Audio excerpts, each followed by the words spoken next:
Hi, everybody. Welcome to this week's episode of The Sword Chronicles? The Sword Chronicles. Something like that. The Sword Chronicles. It's a one-shot for today. No, it's fine. It should not feel wrong. Today, we are missing one of our main cast members, and also Birdie has been very, very busy lately, so I volunteered to go ahead and run another one-shot instead of making him do a bunch of prep for Swordin. So, we're here playing the Hunt of the Stout Skull Slayers, or Skullstout Slayers. That's what I said. Important to do. Sorry, you did have something very important to do, and that is okay, because now we get to go hunting dragons. So you know what? Why don't we introduce ourselves to our dragon hunters real quick, starting with the exiled DM known as Birdie the Bard. Oh, that was mean. I'm Birdie the Bard, also known as Birdie the Bard on no social media. I'm normally the DM here on the Sword Chronicles, and this feels wrong, and I feel really weird. But I'm playing Torald Ashton, a dragonborn gunslinger shooty boy. Here to wing a battery. Wing a dragon. Wing a black dragon. Where did battery come from? I'm not sure. Someone has redeemed a wink. Some asshole got obsidian olive, so... Hey, what's up? By the way, that is something that I feel like we never addressed when we added this to the thing, so I'm just going to address it real quick. Aaron complained that we didn't have anything to do with channel points, so I added some stuff during his stream. Yeah, so you can redeem 2,000 channel points to make any of the cast members wink when we notice the thing, because we don't always notice it immediately. But next up, we have our lovely guest for today, guesting in today's slot for the Sword Chronicles. Hello, Val, why don't you introduce yourself? Hi, I'm Hex under disguise self. You can't be Hex. You're in 16:9 rather than the proportions of a cell phone. Yeah. Hello, I'm Val. I am live and here today. I always completely go blank on my introductions. I use they, them pronouns, and I'm playing the Yanti Pureblood Cricket, who is a Horizon Walker Ranger. And as I realized when we first started this, we are a group of ranged characters, and this can only go well. I mean, you are fighting a dragon, so that's and fine. a druid. Druids are Yeah, a jack of all trades. Druids can do everything. And druids can do whatever they Druids want. can literally do everything. It's ridiculous. Yeah! Next up, we have one of our normal cast members, Mr. Ben. Introduce yourself. Hello, everybody. I am Ben, also known as Ben does D&D on the social media thingies. Today, I am playing Irina, who is a changeling draconic bloodline sorcerer. Okay, thank you. And then we have the cast member who showed up right on time. Exactly on time. Not 2 minutes late. Definitely right on time. On me like 1, 2. What is up, everybody? It is Miss Susha on TikTok, and today I will be playing. I'll be playing Scorch. She's a wildfire druid Goliath. So. How weird does it feel not going first, Kenna? Really weird. This whole last thing is not like even. Oh no, you get almost bottom billing because you know who actually gets bottom billing. This is why during normally on Swordin I take first and last billing. It's Birdie and also Birdie.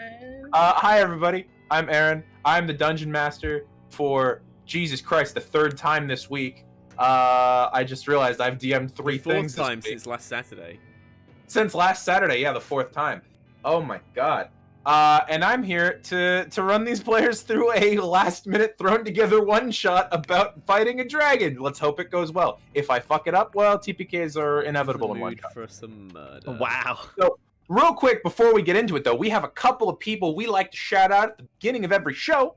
One of those people is the wonderful, the beautiful, the musically talented at Arcane Anthems, our friend known as Wes, who makes free TTRPG music to use at your table, as long as you give him the proper shout out. 2 of us here are composer tier patrons over on his Patreon, and if you want some of the dope music that we're using during the stream, what's the name of the current track, This one's called Death March for the Underking.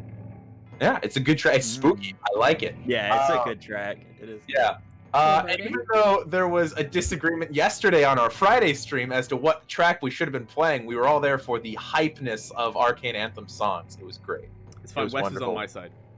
Wes was on your side. I agree. I was a heathen according to Wes. Other person that we want to shout out is there was a dope graphic, if you follow our social medias, that will also be our holding screen later, that was created by our very own at Emmy Claire, is I believe Emmy's at right now? At Emmy Claire on all social medias that matter. Yeah. And did we announce that she was our new head of social media? Yes. should Well, do no. that before. Well, I don't know if we've announced it. Yeah, Emmy runs Yeah. all our social media. She Emmy's volunteered the for this best. role. Yeah.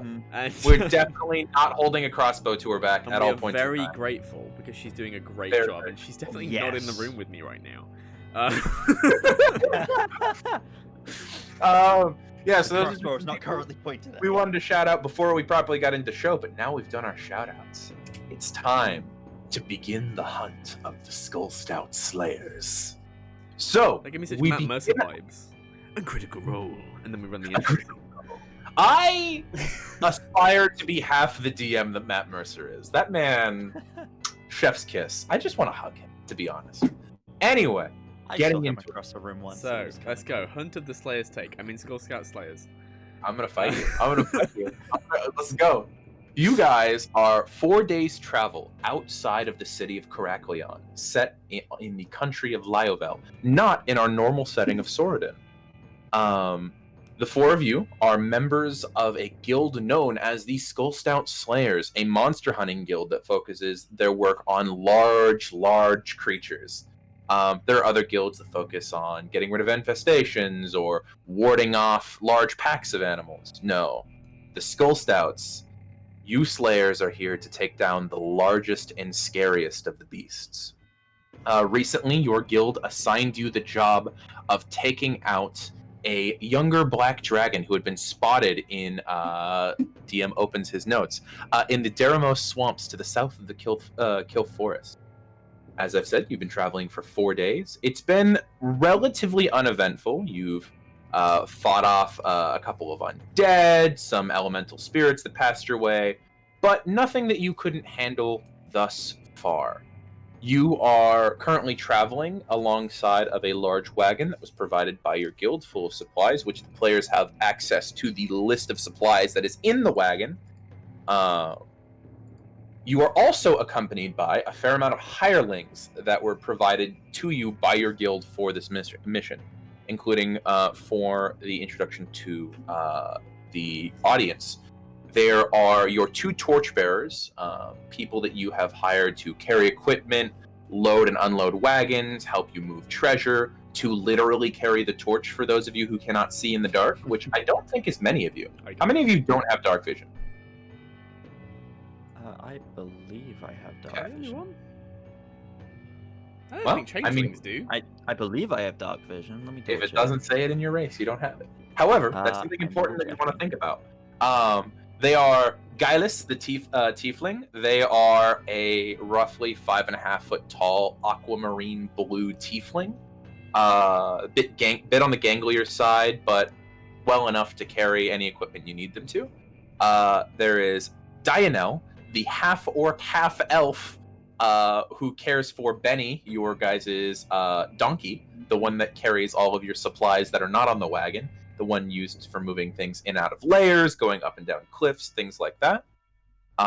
You have the Hound Master, Kalinia, who has with her, she is a smaller halfling woman, who has 3 hounds with her, Dido, Bendigo, and Gentry.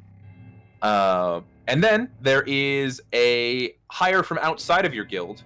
There is Dryda, the cartographer from Aerial Eye, who is a human, about 5'4", brown hair, tanner skin, who has her hawk companion Viceroy, and she cares for the horses Amnael and Bryce. Those are who are accompanying you. But if we want to very quickly go through descriptions of each of the player characters, going once again in Discord order, if you'd like to describe your characters to the audience. So, I'm Torald Ashton. You'd see he's a very large but quite lithe dragonborn, of the copper variety. He has great copper skin, scales rather, with this crown of horns that go up very slightly. He's wearing studded leather underneath his blue leather coat, and he has an enormously oversized sniper rifle on his back, and a pepperbox pistol at his side, with a very rarely used rapier on the other side. All of these things are very accurate. Cricket, do you want to go ahead and describe your character?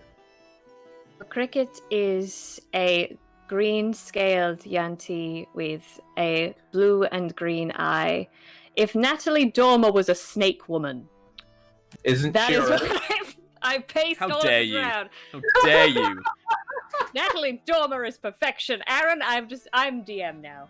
Okay, that's No, I don't have the stats. But yeah, it's a half-side shaved, dark brown hair, and a kind of large longbow at her side made from this lighter brown wood, and a cloak of green. It looks like it was made from furs, but it's like a dark green, weird kind of fur.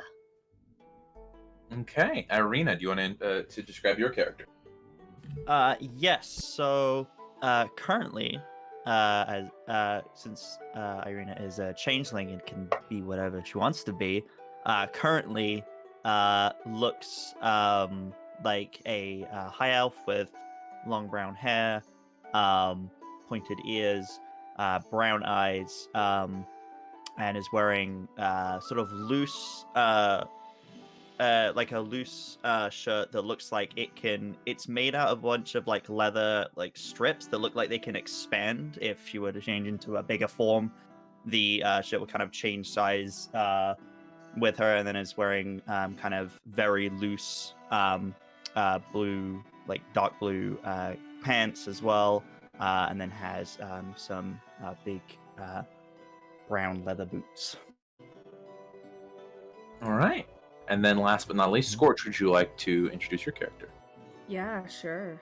So Scorch is a Goliath, so she's incredibly tall. She's pretty buff, but not like really, really buff. The thing that you would notice about her is that she has on like a regular, like a tunic with a single metal breastplate across it, and her sleeves are rolled all the way up to her biceps, and there she just has burn scars curling up both of her arms. She has incredibly short hair that is tied back, shaved on the sides, high and tight. It is red hair, and she has green eyes. She has no other markings on her body except for her arms, and she has a very unapproachable look. Good to know. Our four adventurers introduced. You have been walking through dense forest as outside of cities, established roads are not common. You have been having to push your cart through muddy swamp, through dense trees. But as you guys are traveling through the forest, this is mid-morning on the fourth day. There's a moment where your cartographer, where Dreda, the human scout, raises one hand from her perched position up on the cart. I smell something. I think we might be nearing its lair. It smells acrid. And anyone who smells acrid. Anyone who would like to, though, you take an inhalation, and unlike the normal slight rot stench of a wet bog, there is this, it almost smells like watered down bile in the air.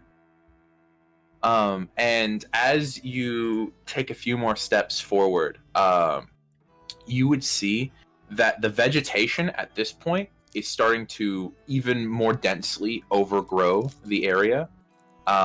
Vines and roots are knotted and freshly grown.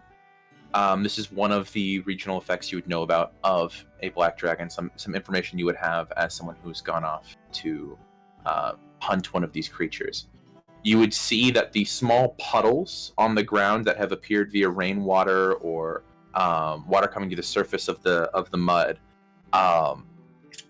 is scummed over with a vitriolic neon yellow-green color that you're sure if you were to ingest would make you sick almost immediately. And one of the most telling signs of a black dragon, there shouldn't be any amount of fog in this area, yet there is already light clouds of fog beginning to peel away from this specific area. You might have entered the land nearest a black dragon lair, which you would all know to be anywhere within the next 6 miles the lair might be located. I don't think the cart is going to go any farther. Then we proceed on foot. And Irina will just kind of lightly drop to the ground, just observing the surroundings. Very well. Torald's gonna grab the barrel of gunpowder from the back of the cart, and that's the only thing he's gonna carry. Put it on one shoulder. Someone get the rest. Our question for the group: are you taking all of the hirelings with you?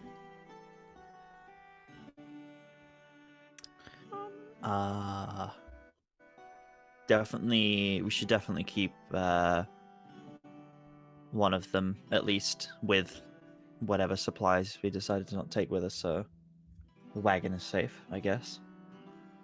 I think we should take at least 2 torchbearers. Yeah. Okay, well, you have 2 We only torchbearers. have 2. We should take the 2 torchbearers. Okay. Yes, I agree.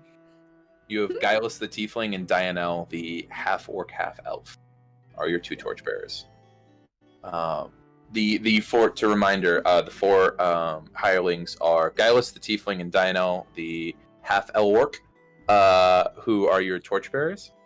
You have Dreda, your navigator, and Kalenia, the houndmaster. Oh, we Which need one it. of We need these the two should houndmaster. we- Yes, I was going to say which of these 2 are we leaving behind if someone's staying with the cart. Well, we need the houndmaster for her dogs. I agree. Which leaves As you Dreda. say that, Kalenia is going to go to the back of the cart and pull off what looks like a very small saddle and throw it over the back of Dido the hound and start strapping it over because she's small enough to ride her hound. Aww. It's adorable. She'll stab a bitch. I didn't say it out loud. Okay. So if we do want to leave someone behind, that only leaves Dreda. What was the I deal can with stay with Dreda, with like the cartographer? Did we have to lead them to the cave or something? So the cartographer was there to get you where you're going because there are no roads. Okay. You had to go by her maps. She is a useful person to have around with Viceroy, her familiar, and with you would also know that she is trained in battlefield healing. She's a medic. Okay. Hmm. Perhaps. I'd say she's good to have around. So we can't bring the cart. Can we bring the donkey to carry shit? You can bring the donkey. Yeah, you can load up the donkey. I'll say most of the supplies outside of the rations, you would be able to get on the back of Benny the donkey. Yeah, I'd probably pack like 3 rations in my pack. Yeah. Okay. I mean, if we are in the middle of nowhere, like not on any roads or anything, the cart should be relatively safe. So we could just bring everyone if they will. If we're taking most of our stuff with us, then there's not much to take from the cart. Well, Okay. we can still lose the horses. Unless, Eh. we could just leave. We could bring the horses with us. You could bring the horses. You just don't have the cart. Worst case, I mean, like, you know, they could be useful. Bait. Everyone is on this Something, mission for a reason. Something Roll to needed. keep in mind. With the amount of stuff that you take with you is also the amount of stuff that you'll have to haul out. And that increases the amount of trips it will take to get the treasure out of the lair if you manage to find the lair. True, but once we're at the lair, we know what we do and don't need. Because, like, we That's don't also know true. if we need block and tackle right now, but we could need it. But we know once we get there whether we need it or not, and we can leave shit there. I'm just giving you things to consider. You can go for whatever you'd like to do. Like, Protege. I'd rather bring it with us and then abandon it at the lair. Okay. Yeah. Litterer. Okay. We can come back for it. Okay, so let's see here. Then both of the horses are currently set up to be carrying the cart, but they did bring the barding and everything for them. So let's see here. Drada will take time to get both of the horses set up to be ridden. Dianelle will make sure that Benny is equipped with most of your supplies. You're leaving behind the barrel of rations. Let's see. Are you taking all 6 coils of ropes? Bring 4. Yeah. One Okay. each. Yeah. Okay. I mean, I have one on my pack anyway. Okay. So, you all gather your supplies. Is anyone jumping on top of, let's see here, Drada jumped on the top of Bryce. Is anyone getting on the back of Amniel? I'll go. Eminiel. I have proficiency in land vehicles, so. Okay. So you pop onto the back of the horse, and you guys begin your slog through the swamp. Are any of you wanting to take point on trying to find access to wherever this thing's lair might be, or are you wanting to leave that to the cartographer? I have proficiency in survival. Okay. I've got favored terrain and a favored enemy. Okay. Okay. Yeah. Do you guys, instead of having a singular person take point, want to do a group check? Yeah, can I just assist? Well, so assisting would be one person taking point. I'll let you guys do a group check, and that all of you can make checks and tell me how you're attempting to assist in this endeavor. Yeah, all right. Let's do a group check. So, going through each of them, what are you doing to attempt to assist with finding this lair? Army training. I'm just doing the regular old, like, looking for tracks. I know. I'm pretty familiar with dragons, being a dragonborn, so I'm, looking for trails of acid that it's left behind. Okay. Let's see here. Cricket, what are you doing to look for this dragon? Looking for the things like yellow bile, the typical damages to nature that you might find around a black dragon's lair. Okay. Let's see here. Irina, what are you doing to assist with this? Trying to think really. I'm mostly just observing the surroundings and just trying to look for kind of like tracking with the environment all around. I'm trying to kind of track where it seems to be coming from, becoming more dense. Okay. Yeah, I'm basically trying to kind of make an estimated guess as to where the source might be. And Scorch, are you doing anything to assist with this? Being a druid, Scorch is just going to try and analyze the plants in the area that are kind of the same thing as Cricket's doing, kind of tracking where the damage gets worse, trying to gauge the distance from the lair. Can then each of you make me a survival check? I believe Cricket, you get bonuses because you're in your favorite terrain. I get advantage on it. Okay. Wait, no, I get a bonus, yeah. Natural 20, 26. 26? Okay. What check are we making? I Survival. apologize. Survival check. Or nature. You can make a nature check if you'd like. My survival's actually better.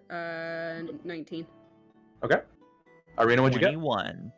Okay. Cricket, what'd you get? From 19 plus 2. Me too. 22. Okay. So between the four of you, this is not your first rodeo. The four of you immediately spread into a diamond-shaped formation and begin to just scope through, weapons drawn, keeping detailed eyes on everywhere in the region. This is important because you are actively searching. You guys are going to be traveling at a slow pace, which means you can cover 2 miles in an hour. Actually, you're in difficult terrains. Oh wait, no, they don't suffer difficult terrain with the ranger in the room. We have a ranger. You guys have a ranger. You don't suffer. That is important. Okay, you guys actually get to go at full pace versus the 1 mile an hour that you were about to be doing, which is rough. Oh. Let's see here. So 2 miles in the hour.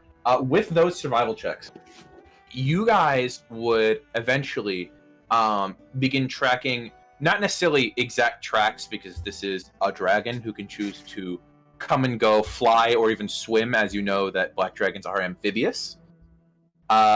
You begin to track them through the environment, looking for damages of scorched trees, of more biolistic acid pits, of where the bog becomes thicker and thicker. However, I will say that who rolled the 22s? I think there were 2 22s, right? I rolled 26. 26. Okay, so the two of you would be the first ones to notice that there is evidence of not just a dragon in this area. You see small triangular footprints, maybe as big as your palm. Many of them bipedal, small. Kobolds. There is some concentration of kobolds in the area. You would know in order to live properly in this kind of environment, they would probably need to have a raised village of some kind, not necessarily directly on the swamp floor. But somewhere in this region, there is a concentration of kobolds. We finally. You eventually. Oh, sorry. I was going to say you eventually come across broken pieces of armor and weaponry from these things as they go hunting. You find small bone arrowheads stuck in trees. We find the little scaly bastards that lead us to the dragon. Favorite terrain lets me know how long ago they were in the area. The tracks that you're coming across, so with that, this is, let's see here, let me consider this for a second. There are a lot of tracks that are not new. In fact, a lot of the arrowheads that you find are stuck in trees. They have been grown into a bit. You can see where the wood has started to swell as the tree has started to grow around injuries like that. But there are several tracks that are within the last day. Within the last maybe even 12 hours. Turn around and say to Thorin, because I think you're next to me at the moment, it's like, these were made within the last few hours. We can probably catch up to them. Yes, that's our best bet at finding this thing. They'll probably be worshipping it. Over here! Okay. There is the crowd of hirelings that are slowly tracking behind you. Are you guys attempting to be stealthy while you travel? Because you're already going at a slow pace, this will not affect your speed. Yes. In that case. Yeah. Okay. Then let me roll for all of the hirelings. Give me a moment. Because this is a decision we made. Because they are useful, but they are not necessarily your level of stealth. Can I also get stealth checks from each of you as well? Yes. Ooh, I'm sad that's cocked because that could have been natural 20. Okay. What'd you go ahead and Discord order? What'd you guys get? 22. All right. 13. 16. 17. Nice. You guys all did pretty decently, including Next guy. another person who did very, very well. Is Kalinia, on the back of her hound, nearly silent, hopping from root section to root section, making sure to skip over the large puddles in the bog, leaving very few tracks. Everyone else in your party, splashing through puddles, tripping over roots, landing in tree bushels. They were not necessarily here for their stealth. They are here to carry the shit, which is what they are successfully doing. Just letting you guys know. Your party is mostly stealthy, and your group stealth is pretty decent, but the average was brought down by your hirelings, who are not clean. I like to think it's like, at least we have the element of surprise. Ka-dunk, ka-dunk, ka-dunk. Yeah. Whenever any of them are making noise and being loud, they will definitely get some dirty looks from Irina. Yeah. And they can't do anything about it. It's fully that shrug of like, I'm doing what I can. Toril definitely has a bit of hearing damage, so everyone sounds quiet to him. Eventually, with your tracking, it will lead you to a collection of water that you see now is kind of spread out over a flooding field. And because you have Drado with you, you would know. This is the Chrysiel. It is a small tributary off of the Gallus, the main river in the city. So, this is part of a river. They're probably living alongside of it. Most civilization does. Most likely. Can I spot any landmarks anywhere? Go ahead and roll me just a perception check. Ooh, that's good. 24. 24? With a 24, you guys are rolling fucking... You're killing it today. Good job, guys. Yeah. 18 plus 6. With where. I gotta roll something depending on where you're at in the river. Plus Okay. 6, no big deal. Jesus Well, Christ. I have a +3 wisdom and then I have proficiency. So with where you guys are at, you begin to walk, and the source of water does spread out quite a bit along different pools and puddles along the swamp floor. But there is a main stream of moving water, and then there isn't. You see that the water flows and hits a hill, and there is no continuing of water. They built a dam. Not necessarily. The water is flowing strongly. It's going somewhere. You just don't know where it's going. It goes so to the it's side of a hill and then disappears. something over there. Perhaps the hirelings should wait here. Illusion. Do you think want it's us an all to illusion? stay out here? I think so. Anyone who can't fight. I think that's all of them. Well, try and Huh. stay hidden. Hey, if you want, my dogs could go sniff it out. If you don't mind losing your dogs to Yeah. some kobolds who will probably eat them, then certainly. They're combat All of hounds. that. They live for the fight. Alright, well, give me a second here. Do you want me to go with them? Do you want me to just send out Dido and Gentry? Send the two. Alright. Perhaps we She should leans take down at and least one of them with us if some of us who cannot see in the dark might need some light. It's not dark, is it? outside is not dark currently. No, it is. No. It is currently like middle of the day.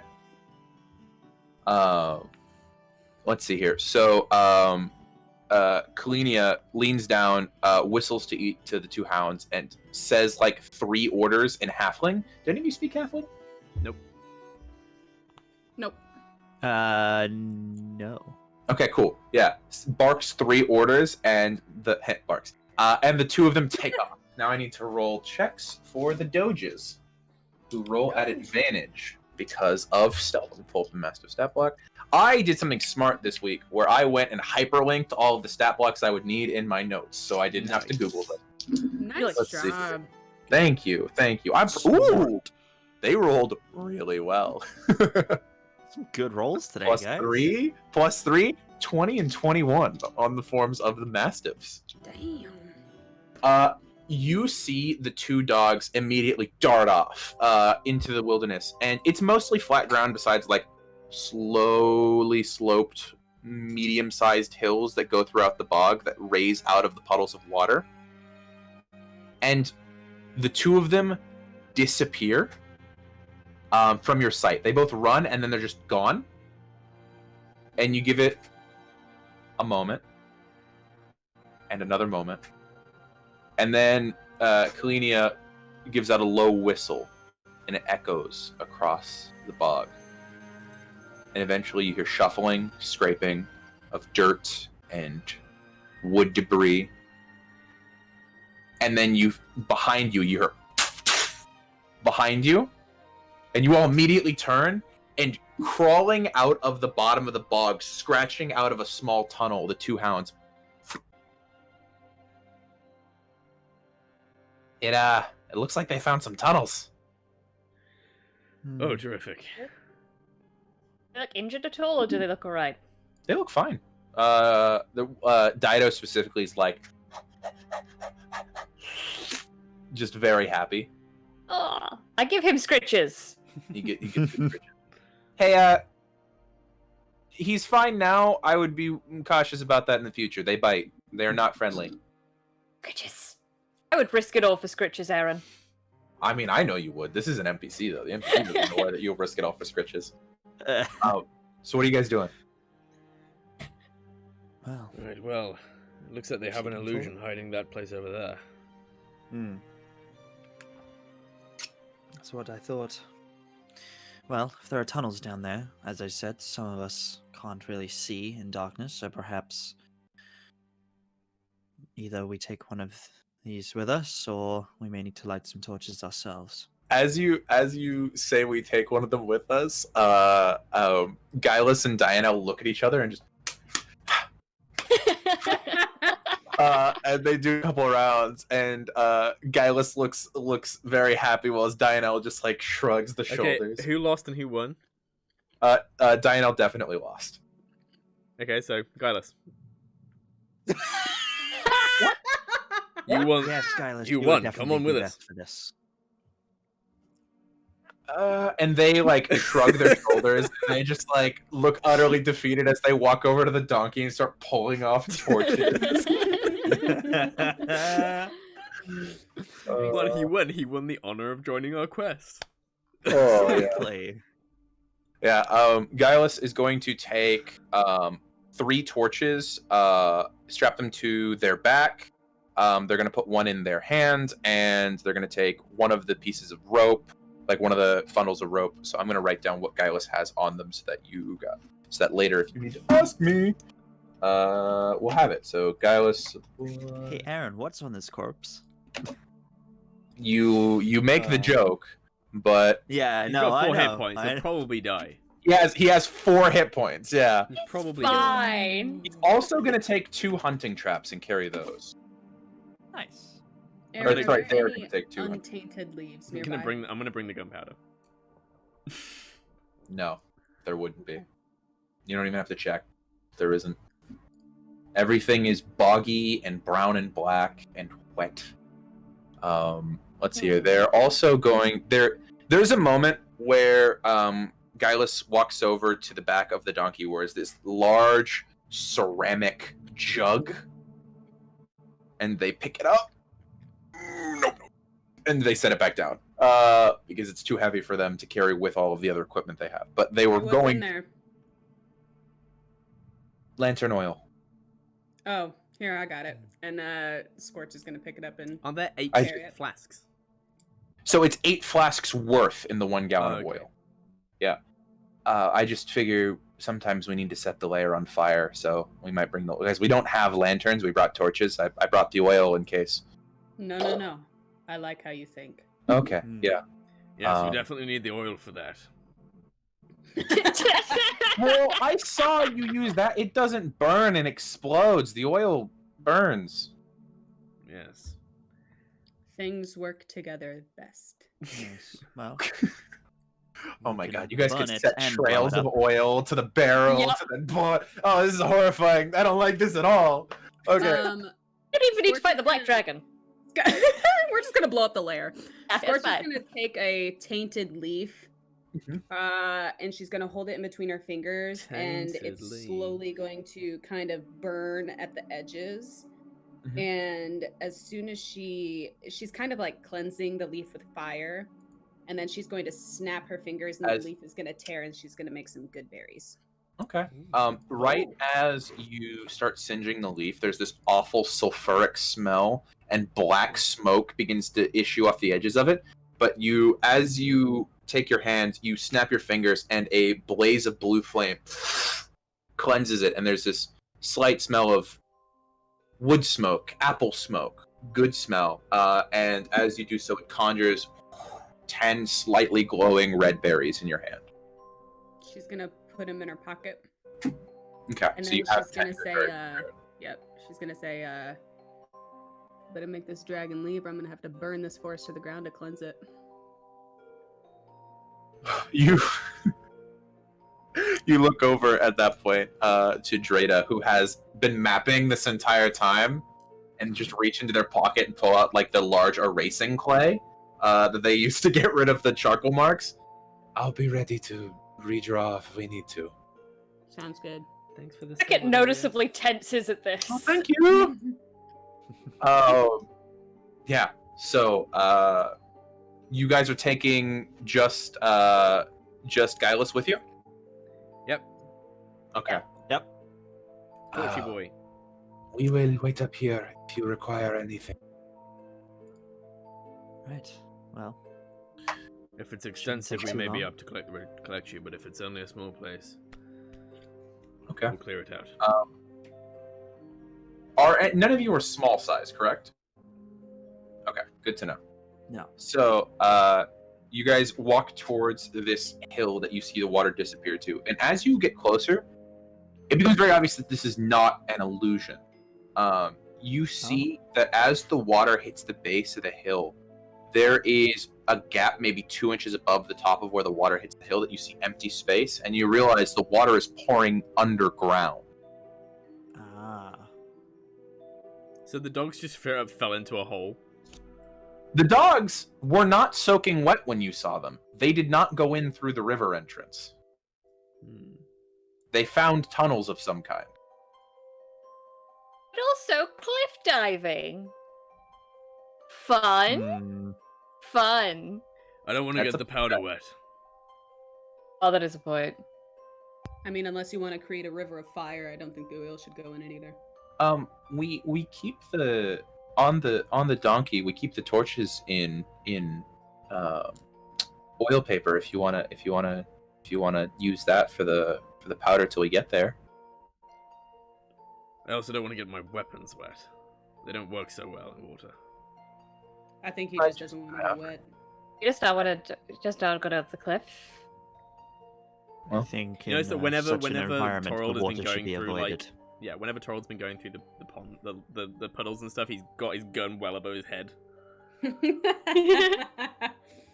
Well, Like, unnecessarily high. Ankle deep water. He's got it all the way up here. Can't be too careful. Are there any other tunnels that don't lead straight down nearby? go ahead and roll a survival check with your bonus because this is your favorite terrain. That is 26. 26. There, as you. Let me pull up my map of the tunnels. Oh. There are, with over a 20, which is the DC to find all of them. You look around the base of the hill, and there, including the one that the hounds came out of, there are 7 entrances. They are all size small, not counting the river entrance. If you are larger than a hound, kind of got to go in through the river. Cricket will look over her shoulder or grin at you and just go, Can we lure a River's the only kobold way. out? One more thing that you would hear is you do hear very slight shifting deep within the tunnels. There are things moving. There are things moving within the tunnels. We could lure one out, but that no guarantee that we would be any better off. Well, if Unless the you- kobolds know where the dragon is, we just need to take one hostage. This is true. Uh, However, luring them out might not be so easy. I mean, you could just Do ask. you have a plan in mind? Well, if we can get them to come out, then I'd rather fight them up here with a bottleneck. You assume we have to fight them. They're kobolds. we could negotiate. With kobolds. Yes. This should be fun. could- Okay, yes, we'll negotiate with them. At least try and negotiate with them before we light them on fire with gunpowder. One thing at a time. There aren't any snakes in the area, are there? Snakes? They're in this style of area. You know there would be breeds of water snake that exist. Are you going to try and find one? I'm just gonna, yeah, we'll try and find one. Okay. Go ahead and roll me another survival check. Ooh-doo-doo. Ba-da-da. Da-da-da-da. That's a natural 20 plus 10, so that's a 30. Nice. 30. Oh my god. Okay, cool. Yeah, Jesus you at standing at the back of the river, you just look down, and like that scene from Mulan, and there's just in your hand a black and white striped small snake. Oh! I don't know if I can. Your turn to Scorch. This is a short-cast animal friendship. Okay. This snake. Okay. Give me a second to pull up a couple of things. I gotta pull up the stats for a snake. Give me a second. Let's see here. Everyone here just completely unfazed. Like, yeah, this is normal. Yeah, This this is what totally happens. fine. I just This is what gotta. cricket get. This is what cricket I met does. druids before. Yeah, druids. and Druids are rangers. chill. Druids and rangers. We like druids. They're all Okay, so animal there's a snake. friendship. always This is doing a weird distant things with cousin. animals. If the beast's intelligence is a 4 or higher, which it isn't, it automatically fails. Otherwise, it must succeed in a wisdom save or be charmed by you for the duration. So it's gonna fail this, but let me check. Let me see here. Poisonous snake +0. That is a natural 1 +0. That's a 1 for this snake. Friendship! So this snake, Red as soon as you snake. grab it, there is a slight pulsating of this green magic, and it just curls slightly around your fist. It's not a constrictor snake, so the curling is purely for its comfort. Oh. I will give this snake light scritches. It's like, hey, buddy. And turn to Scorch, say, I don't suppose you have speak with beasts at all, do you? You just assume that I can speak to animals. I thought the druid thing, maybe it would be something you could have like an affinity for. Yeah, I guess I can do that. Thank What am I you. asking it? Could you ask it whether you could slide through the tunnels and see if it could find a kobold for us? You just Alright, give assume me I a can second. speak with animals. I mean, I can, but you can just assume. you still. Hey, I In asked. high It's a school, little offensive. Alright. I- A little stereotypical. Scorch is gonna take 3 fingers like this, and she's gonna kind of hold the snake's head right here, and it's just gonna glow like 2 kind of glowing embers. It's not gonna hurt the snake. And then she's gonna let go. Okay. And you cast Speak with Animals. Speak with Animals doesn't allow it to speak or give it knowledge of words, but it can imprint knowledge, sense, smells, senses, sights, memories, meaning to you. So, what are you going to say to the snake, which seems overall content at the moment?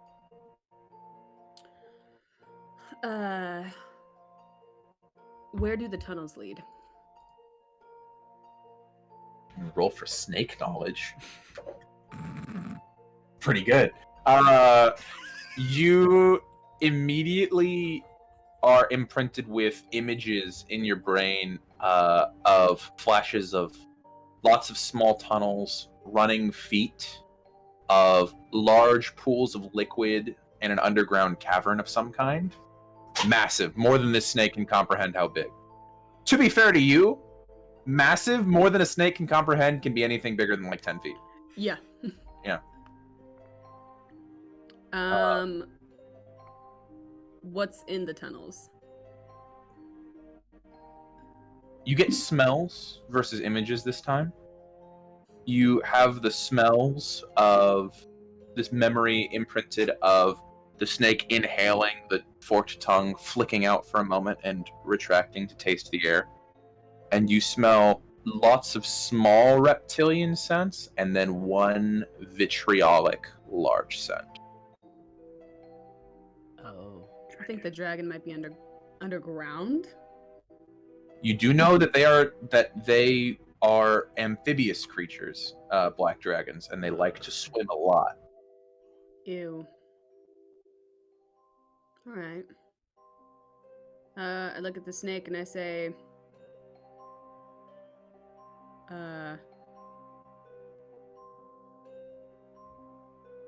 like, is there any, like, according to snake size, is there any massive entrance anywhere that it knows of? Like any really big tunnels? You get an image of a waterfall God. that goes about 20 I'll give you the distance on that one. It's about 20 feet drop into a pool of water. You swim in that? It swims up and down it. Yeah, Scorch if you guys never seen snakes swim upriver, it's That's it, fucking and it's like, horrifying. damn, that's impressive. A It's waterfall? horrifying. Yeah, you've never seen that before? No. Okay. Amazing. I'll send you some Reddit videos later. Okay. YouTube. It's fucking terrifying. I want these goddamn snakes off this motherfucking plane. Alright. All right, well,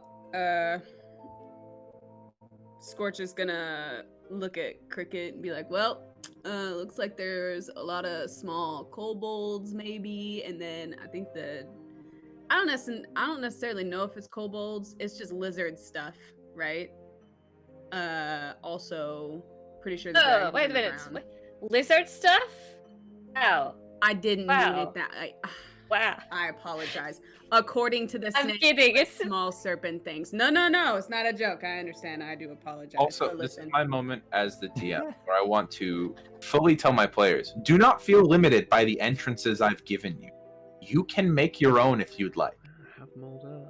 And also jumpy down waterfall. That's up to you guys. This little guy swims up and down all the time. If we do want to bring a kobold out, I have an idea of how we can do that. Oh, And how would you like to do that? We all, before we do anything, are we all on board with bringing a kobold out?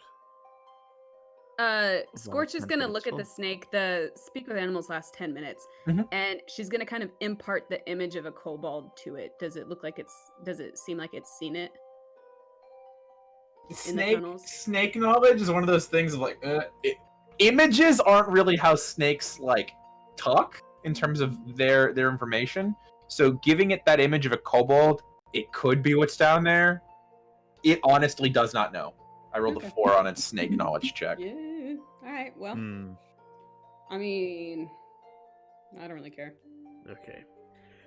And then Troll's gonna start speaking at full volume, but projecting his voice down the hole a little bit.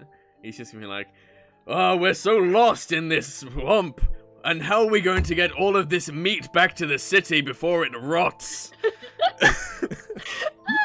You know a deception check? Oh yeah, all this meat is so heavy. Looks tasty though. Can I get advantage? I'm gonna make it a straight roll because of the assistance. Okay. You're not even like fanning cooked meat or anything. You're just saying the word. I'm not so great on the old that's a 16 minus 1 is 15. 15. You take a moment and you're waiting and waiting, and Cricket. One of the tunnel entrances that you spotted previously, you see a mottled blue-scaled creature with green eyes sticking its head out looking. And you then take a moment and realize that's not the only one you see. You see another one off to another entrance. 2 more in a tree. A third, maybe 30 feet, or a third group, maybe 30 feet behind you. All in all, you guys are surrounded by at least 20 kobolds. Oh. Very well. No one else notices this, right? Only Cricket has seen this at this point. So you have chosen death. Cricket and Bartholomew the snake slowly turn to look at Dora like... They both tilt their head. Doing the classic Zemo. Really? Gotcha. Yep. So, really? Well, you wanted to lure out a kobold. Well, we only need one. You were very successful. He's gonna take out his pepper box and just form an orderly line.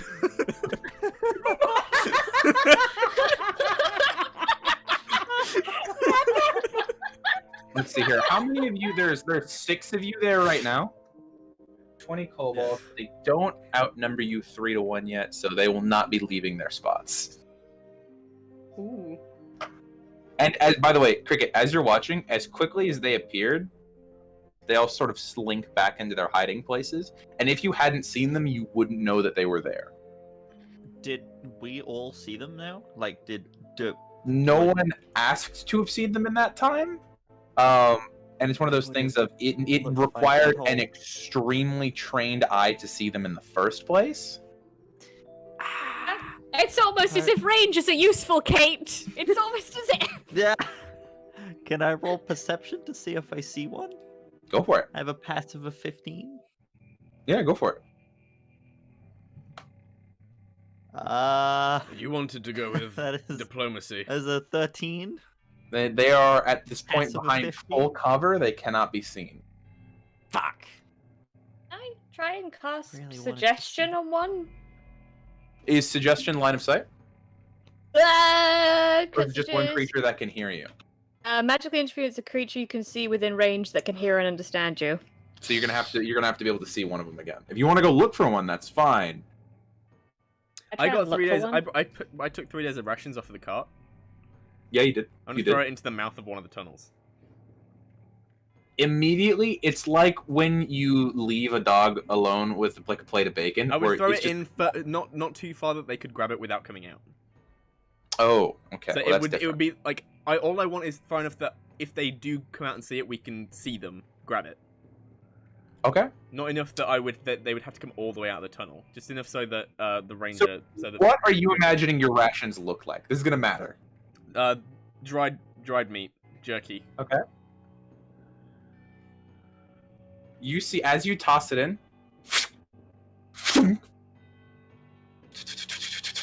as one of them has fired an arrow from farther down the tunnel, hit it through your ration, and it has a small rope on the end of the arrow that they are now pulling into the cavern. Oh, they're What smart. They're smart little fucks. I Kobolds are love them. smart. I love kobolds. Can I see the Kobolds direction that are- came from? Yeah, that came from deeper in the tunnel. I'm so tempted. Just gonna reach over and slowly push What that? I the mean, nozzle you know what down. that what that rope is? That's fucking line of sight. That's what I need. Just pushing the nozzle Do you down. want to go? You are a sharpshooter. I'll let you laser. make it back. If You ignore Cricket puts the barrel down, I will. Yeah. See, crickets. Kobolds individually are not smart, but this is something I've always been upset about their stat block. Is stat blocks they always have a negative int. Ooh. But Can then I grab the you rope? you want to go for it? Yeah. Okay. Thing is Can I kobolds assist in that? canonically have the smarts to do alchemy, to build traps, to do that shit. Yet their int is -1. What? I don't understand. It's 8 Anyway, together strong. there you go. So you lunge for the rope.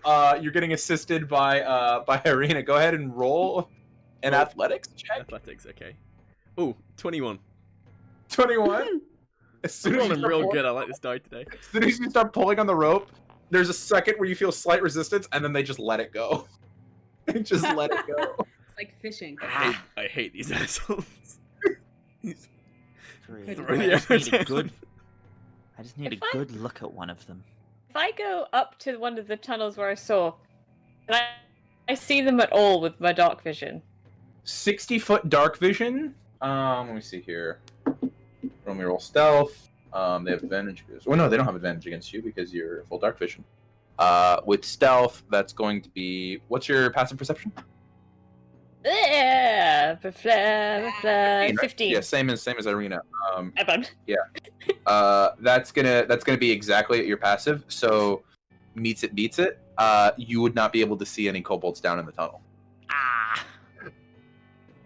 Son of a bee. Hey.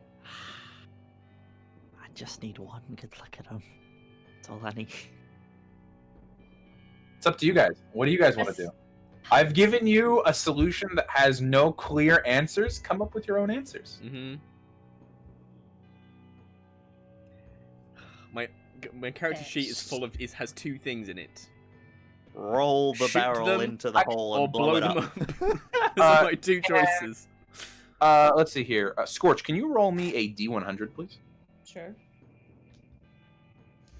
Hang on, let me get my fire dice. Can I 15 is- offer bad news to Cricket to use the scope to see?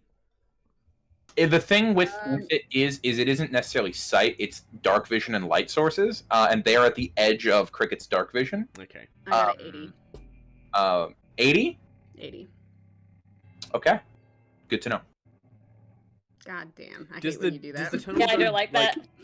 on a gradual slant, or does it go really steep? This one is a gradual slant that does curve after a bit. I was gonna see if I could just hock a torch down there. But... Yeah.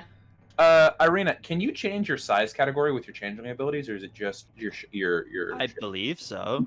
Let me go look. You're what shape changer? You're like changeling? Yes. Could just talk to Shape them. changer.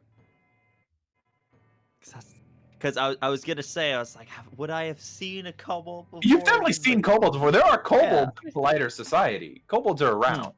What kobold language? But I mean, these ones specifically, I wouldn't have seen. So like, Draconic.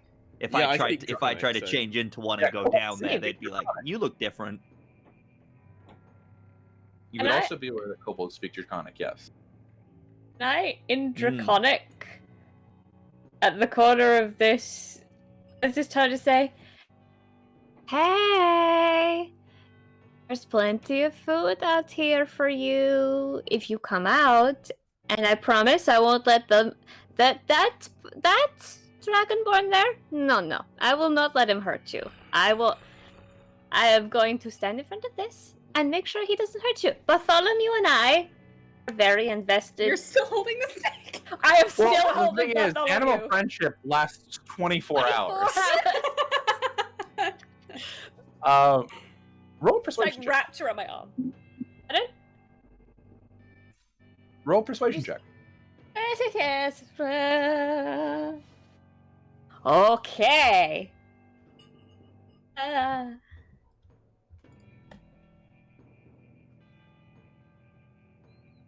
Okay, I rolled a straight 15. So, you say that, hey, we have food. You hear deep in the tunnels, responding in Draconic, "We need not food, cruel temptress! We are here only for Lord Valaxalir!" Ah, What a coincidence! We are also here for Lord Valaxarir. We have come to pay tribute. That's why we have this Roll a food. straight up deception check right there. That's a fucking lie. You've come to kill their god.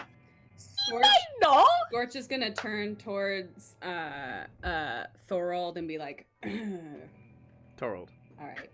Thorold, Just- alright. Maybe you were right. Listen, What did I tell you? 13. What was the deception check? I'm conceding." 13. 13. Let me roll insight for the fucking kobold. Kobolds and Dragonborn's opinions on dragons are polar opposites. You come to pay tribute to the great lord, the Umbral Terror? Oh my god. Yes! We've journeyed all the way here to do this. We've been trying to find a safe way in without having to damage his lair at all. Soldiers! Allow them access to the water tunnel! And you see now that two kobolds pop out of a nearby tree. And not they jump down from the tree.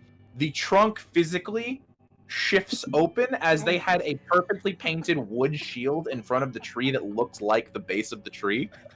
And they step Amazing. out and they remove two of the bushes that you had thought were fully grown into the side of the hill and lift. And you can see now that the underwater tunnel actually does have a fair amount of headroom to where if you wanted to jump down. You shall not fit through our tunnels. If you truly wish to pay tribute, enter through the water tunnel. Absolutely, for the glory of Valaxalir. Everyone, come on, bring the tribute. As you say that, you hear, "Glory to Valaxalir! Glory to Korzix!" Who? Who? You asked us Just- for the kobolds? No! Okay. We can't. No! Uh, No! We can't let them know we don't know shit. By the way, guys, hydration check, and we need a wink from the kobold, Aaron. Oh. Oh, hey. Also, can I retroactively say that going into a swamp, I would have brought some kind of like oiled I would say bag for my oilcloth weapons. bag. Yeah. 100%. I was trying to let you hand wave that earlier with Yeah. the oilcloth. If you want to hand wave Yeah, it with a bag, I'll go get the for it. oilcloth. If this is literally the only way down, I'll do the oilcloth thing. Is there anywhere around me where I think I could possibly disappear for a moment to change form? I will let you know. You know that you were surrounded. You have no idea what their lines of sight are. You could try, but you have no idea.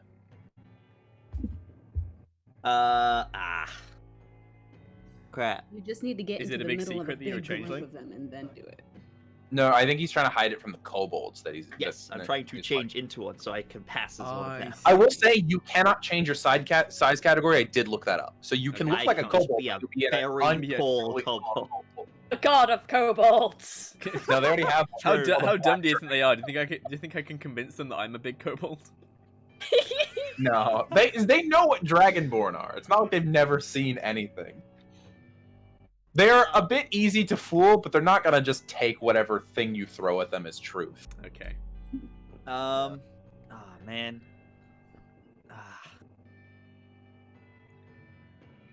So you guys going through the waterfall entrance? I'll turn towards the group with Bartholomew and just be like, Laxalair, and jump.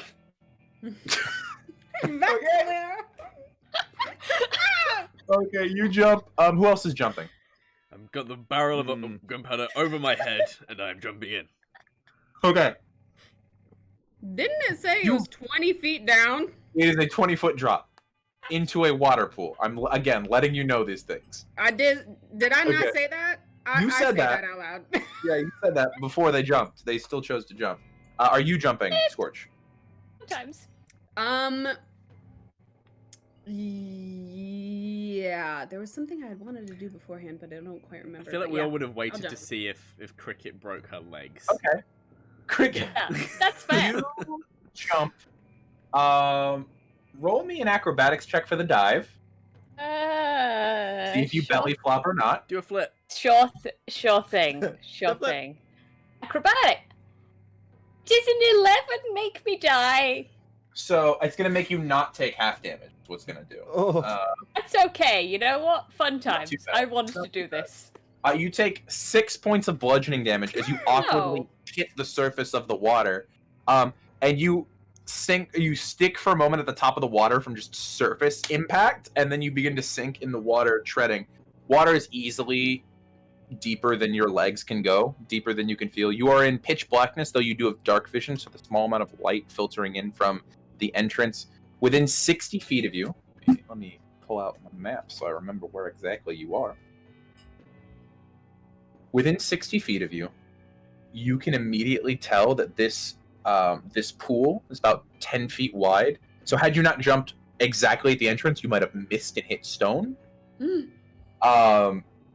It is an open space, 40-foot high ceiling that opens up. That hill masked another 20 feet that was over the top of it. It goes past the edges of your dark vision how wide this cavern is. Just letting you know. Two things. One, I will turn to Bartholomew, and he will not be able to understand me. He'll go, if Let they me see ask, if you held we on to the nailed snake. that. Go ahead and roll me an athletics check to see if you held on to the snake in the jump. Oh my god. Oh, Bartholomew plummets to his death. Bartholomew! No, Bartholomew was being worn or carried when he hit the water, so, you know. Athletics? It's not gonna take damage. Yeah. 6. 6? You very quickly lose sight of Bartholomew in the water as he slips out of your hand. Cricket, are you Good. alive? Yeah, totally nailed it. Perfect dive and everything. You can come down. It's deeper than this. Just make sure you jump at the entrance, otherwise you'll miss it.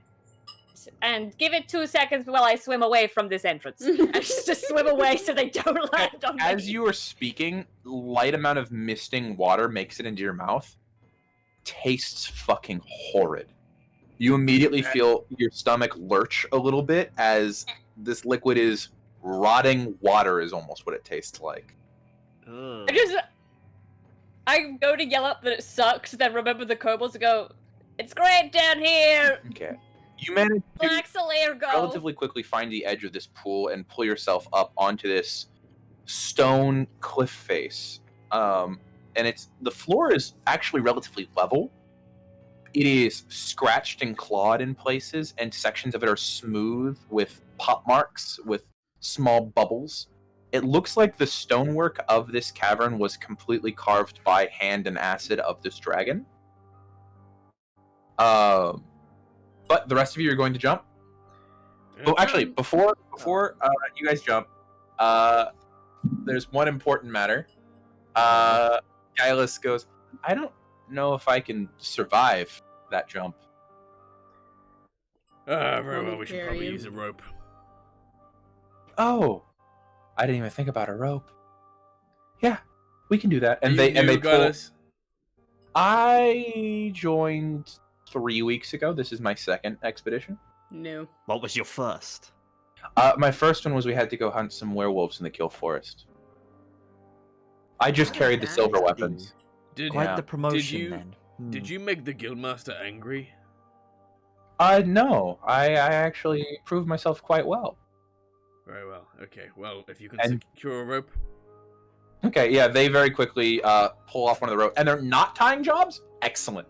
They tie a knot around the root of one of the trees that kind of leans over the river, and they test their weight on it, and they start slowly rappelling in the water. Oh, that's cold! Oh, that's cold! As they're going down the side of this waterfall cliff face, the water cascading onto them. Probably best to keep your mouth closed.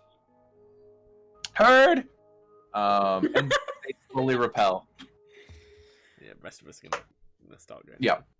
Could Scorch roll any sort of check to see if they recognize the other name that was said?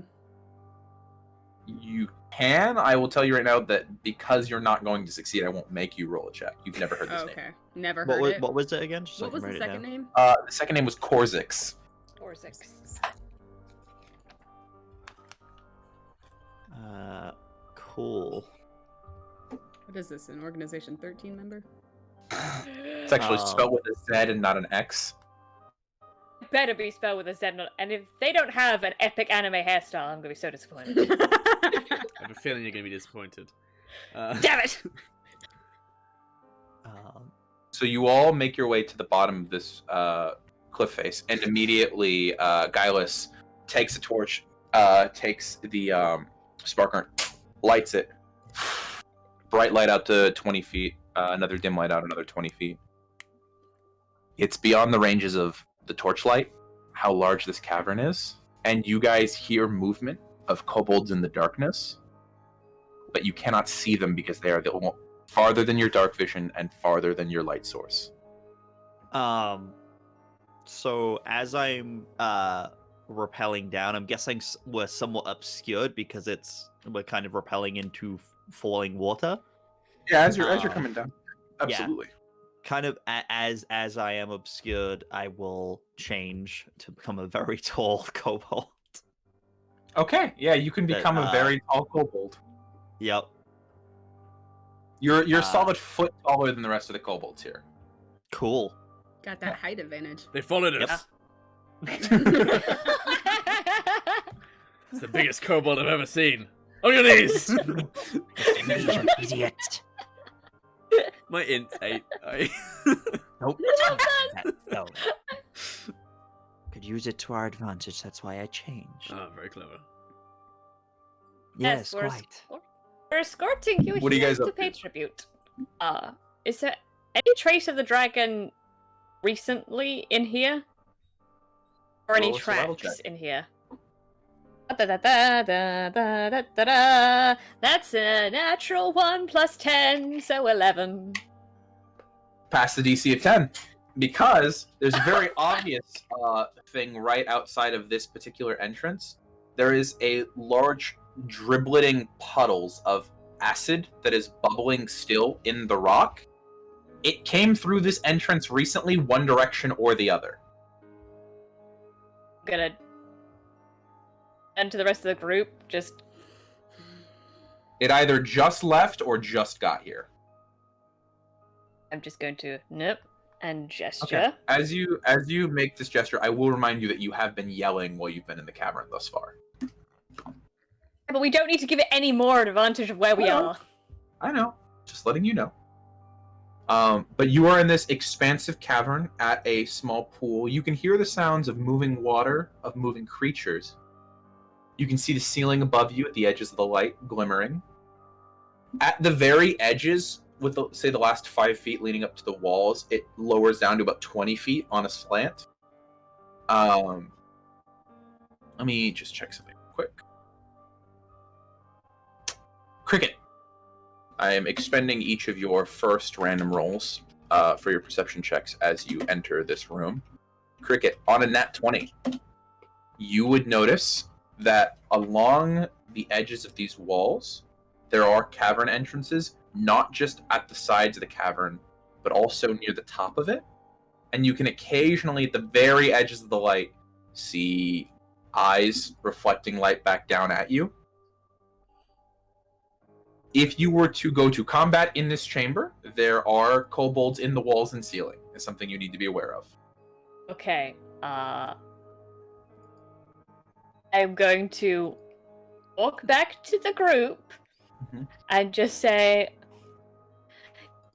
we have to be very respectful when in Ovalaxilier, so everybody be calm and respectful and journey with caution. And just gonna flick my eyes up as I'm talking to them, like, journey With it caution. pointed out, they haven't noticed that you've noticed them yet, but yeah, you do see the occasional entrances to the top of the cavern. Irina will kind of give you a nod and in a voice somewhat mimicking the kobolds that spoke to us before. I do speak Draconic, so I understood what they said as well. Will just say, well, actually, just in her normal voice, she'll just say in kind of a hushed tone, I will seem like I am escorting you, as I now look like one of them, and perhaps it will draw less suspicion. Roll me just a deception check, just to hold on, Straight. to, like, see if you can blend in as one of them. Cool. How'd you do, fellow kobolds? Natural 20 plus 8. 28. You hold on to their cadence and walk pretty well, so I'll remember that for later. Torald is just fidgeting with this small 1-inch metal cube from his pocket. Okay. As he's like very nervously looking around. Okay. Pitch I black. am the Where, gold. all you guys walking around, you're continuing to stay at this beach. Also, go ahead and assign Guileless to one of you. They are going to stick behind one of you with the torch. Which of you is going to have Guileless around you at all points in time? I think I should, because A, I can't see in the dark, and B, I will be out of range most of the Three time. of you cannot see in the dark. Yeah, I I can can't- see that. Don't sing lights. The other thing is, okay, first of all, yeah, he can do that. Second, yeah, I'm probably not going to be getting into close combat at all, if I can help Okay. it. So, I like Okay. fire. You can take him. Okay. And you cast Dancing Lights. Mm-hmm. So you snap your fingers and immediately 6 lights, right? 3. 4, I believe it is. 4. It's Dancing Lights, the standard is 3. You Is it? create up to 4 torch-sized lights within range. I think maybe Dancing that goes up Lights. with level then, because I swear it's 3 at the start. Oh, no, it's Dancing 4. Light. It is 4. You- I used to think it was 3 as well. No, it's So 4. I'm It is confused, 4. but it does say 4. You snap your fingers, and 4 small lights, these tiny fairy lights, appear. I almost dropped my map, but I caught it. A kobold shaman. Appear within it, and you actually, as you do that, you hear an audible gasp from the ceiling, and you hear, "He challenges Corsic! Kill him!" And immediately we're gonna make 4 rounds of No! attack. Fucking brilliant. They have one thing that you managed to fuck with, which is they worship 2 things. One is a dragon. The other is an arcane caster that is also a kobold. I guess we're gonna roll initiative now against the kobolds. I But wasn't expecting Isn't that. that what I look like right now? You do. Right. The thing is, You're a you've kobold done it wrong. challenging their leader. Yeah, they see a kobold casting spells. You are an active challenge to their leader. That's not something you could have known about. Because you played your role so well. Ben, kill the leader and become their Yeah, leader. challenge the leader. Exactly. Literally challenge the leader. Challenge the leader. Well, first I gotta make. challenge the leader.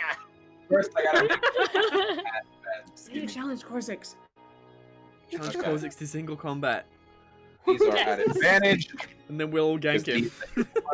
I challenge the mighty Kozak to combat. Actually, so these are gonna go off, and then if you want to say that, go ahead and just roll a quick initiative check to see if you can say that before they get another volley off. So that's a myth. That's a success. That's What's your that's AC? a initiative would be 16. So my AC is 16. Okay, 16. So that's 2 hits out of the 3 attacks. That's a natural 20. Okay. Oh, okay. What are the rolls? Because Okay. I might be able to shield it. Okay. Let's see here. The lowest one that hit you was a 19. What's the highest? The highest that he used in the 20. Because there was a natural 20 and then there was a 19 plus. Oh, okay. Yeah, because I can make my AC 21. 19 plus 4. That's a yeah. So you can make one of the hits miss you if you'd like.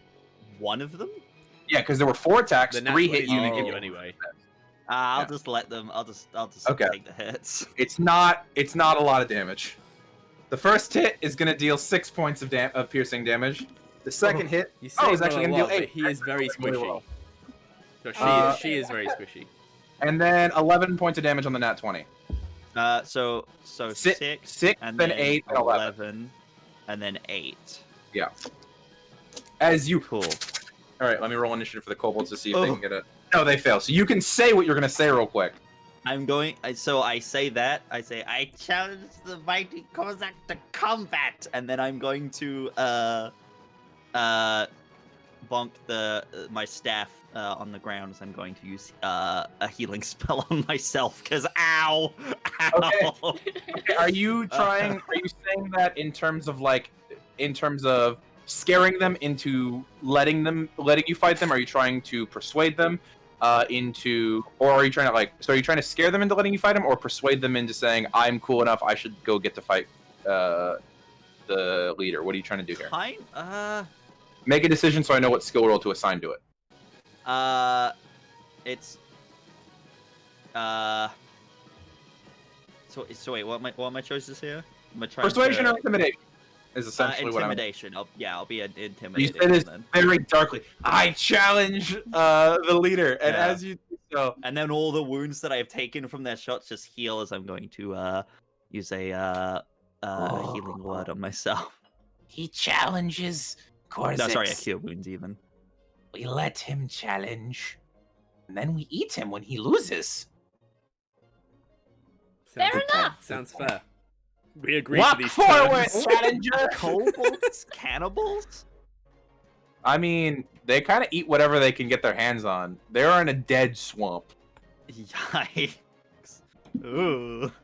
You saw them risk their lives for a piece of dried bacon earlier. Come on. Alright, I need to roll this healing first. Hold on. Okay. Challenger, approach! The rest of you, stay. We wish to. They are my can we- entourage. Perhaps we can They watch. must come with me. You wish to watch? Yes. We'd like to see one of Acceptable! I love them so much. All right. Acceptable indeed. Check it out. Walk 30 paces forward! 1, 2, 3, Okay. 4, 5. They tell you to do so, and you come as you continue forward. You actually are beginning to lose sight of the waterfall entrance to this cavern. You walk forward and immediately come to these two massive pools that are connected in the center, and to your right. And we're gonna, just for the purposes of naming, that's gonna be pool number 3, just so that you know on my map. This is a large-sized pool that is shaped almost like a sideways 8, like an infinity, but without the gaps in the middle of the 8. There is another large pool, which is going to be pool number 2, that is 5 feet from that pool. So there is a small bridge that goes across it that they are leading you towards. Okay. Okay. Do you guys cross that bridge? I Does guess it look so. safe? Yeah, It looks like it's made of stone. It's been carved out Oh, of it's acid. stone. It's not- Okay, sure. Okay, yeah. This is just a point where the two pools do not connect. Cool. So it's still stone floor like the rest of it. You guys walk across. With walking across that bridge, you would no longer have sight of the entrance. So if the lights were to go out, you don't know if you could navigate back to the front. Terrific. But you continue to hear travel instructions from the ceiling of this chamber as they look through their little entrance holes at you. And eventually you make, by the way, Cricket, you're able to see them. They're coordinating this pretty well. You see them running at the edges of your dark vision just outside of the light of the torches. They're doing a pretty good job of, they are slowly, there's like maybe 3 or 4 in the open area, but most of them are continuing to stay in their side tunnels. They are a race who does not get into one-on-one melee combat at all if they can help it, because they know that they won't win those fights. So the ones that are following you are still taking cover behind rocks that exist, going behind pillars, staying on the other side of pools. They are not ever trying to come within proximity of you guys. I say in Draconic as they're doing this to say, like, I know this probably isn't the time or place, but you are all very impressive. This is a lot of tunnels working together. Just roll a general charisma check. Oh, my dump stat, you say?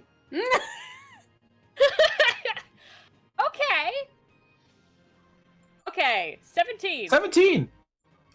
What? Oh, straight 17-0. One kobold breaks off from the ones that are there, runs up, and you guys see that Cricket, there's a small green, like wavy scaled kobold that runs up. You think we're impressive? Very much so. Oh. When they die, we keep this one. She's nice. You can be our pet. And then they just run we'll away. work on that. I was like, we'll work on that. Dude, that's very nice. It's nice down here. They eventually lead you to this large central area where you were essentially surrounded by pools of this green, vibrant, stagnant, acidic water. And it is about, if I were to guess, like 80 feet by 40 feet. It's rectangular. Hydration check. Thank you. A rectangular platform that's 80 feet by 40 feet. It is surrounded by 3 pools of acidic water, and there are 3 bridges off of it. One to so just setting up the scene. Rectangular platform that is 80 feet by 40 feet. It goes from from west to east, the 80 feet. 40 feet is north to south. To the west, there is a large pool that also covers up to the northwest. All the way to the north, there is the wall of this cavern. To the northeast, there is one of the 3 bridges. To the east, there is a pool. To the southeast, there's the second of 3 bridges. To the south is cut off by that giant infinity-shaped pool. And then to the southwest, there is the third of 3 bridges. I will remind you later when this comes up, but that is just to set the scene for the current area you're in. As you are led to this platform, a rope descends from the ceiling, and you hear, "Who dares challenge me for my throne?" As sliding down the rope, you all look up, and there is this tiny red kobold with a crown made of bones, and he has these massive parchment-glued wings on his back as he descends slowly. "I hear I have a challenger." I am here to challenge the mighty Kozak. Okay, I need to roll an Yes, Arcana. that is I. Okay. Well, I'm not normally one for challenges, but it is the second Tuesday of the month, so I shall Yes. allow you to fight I was me. aware of that. That is why I come upon this day to challenge you. Very well. We shall each move 15 paces from the other and begin our duel. Yes. There will be no interference from any of you. We are the And he knights points who at the 3 of you. say, "Nee." No, shh. If you are to interfere, we shall open fire. There are 28 of us. Wait, there are 64 of us. Inside check. The second part, obviously a lie. Not even if you roll inside this. There, how many? There are 28 of them. 28. We can kill many kobolds. There are 28 of us, and we will open fire if you are to interfere in this duel. What say ye? Perhaps, mighty Korzix, a wager on the outcome of this fight. I would be dead. I care not for wagers on your behalf. But if you win, you get Yes. something of mine. But I get stuff if I win of yours anyway.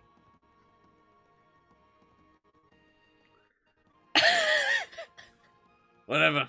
I mean, he's got a Mighty fight. Dragon No, Man, roll I- a persuasion check. He's legitimately trying to figure out your logic here.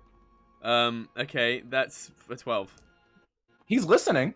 What are you proposing to him? Well, I propose I brought this very special barrel of potassium nitrate and sulfur. Speak not arcane words, for only I understand you here. It is great magical powder of Ah, power. yes. I could smell it on you when you arrived. I would give this to you now. And if you win, you may keep it. Very well, servants. And he clicks his fingers, and his parchment wings like flap on his back a little bit as he shifts his shoulders. And two kobolds like run up to you and offer out their hands like this. Such a mighty gift can only be entrusted to the greatest among the kobolds. I sully not my hands. I would not feel comfortable putting it in the hands of lesser beings than you. And that is the difference Fine, between you and I, mighty Cossacks. Just takes it from It's like, I will hold it. Will you not? Hmm? Stop messing Yes, about with these arcane things, or I will dispose of it. And he flicks his fingers, and there's fire in his hands. He does not know what he's going to unleash. If he Very does well, this. then we'll put it away. There is not fear that should be in his eyes if he knew what you were holding. I just wanted him to have it on his person, and then if things go bad, I was going to shoot it. I know, but it's also about as big as he is. It takes two kobolds to carry it Okay. How because it's like How heavy way is it? big. It's- I'll say it's like 20 pounds. I was gonna say because like gunpowder barrels are normally like that big. That's why I said it was this big. That's a big barrel. It's a big barrel. It deals a lot of damage. How far can I throw That's it? a lot of damage. That's a lot of damage. This is the second time in the last week that flex tape has come up in one of my D&D games.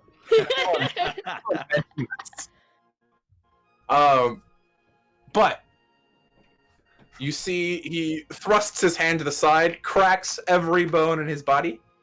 I am ready. As am I. Are you willing to fight a master of the arcane? I love this guy so much. Aaron has this Incinerate moment him. where just for a split second just breaks character. Yes. With that, you made a noise. Are you making fun of me? Insolence! I shall kill you. You're making fun of yourself. Hmm. Now let us Hmm. duel. Let us duel. Come to me. We shall stand back to back and move 15 paces. Kill each other already.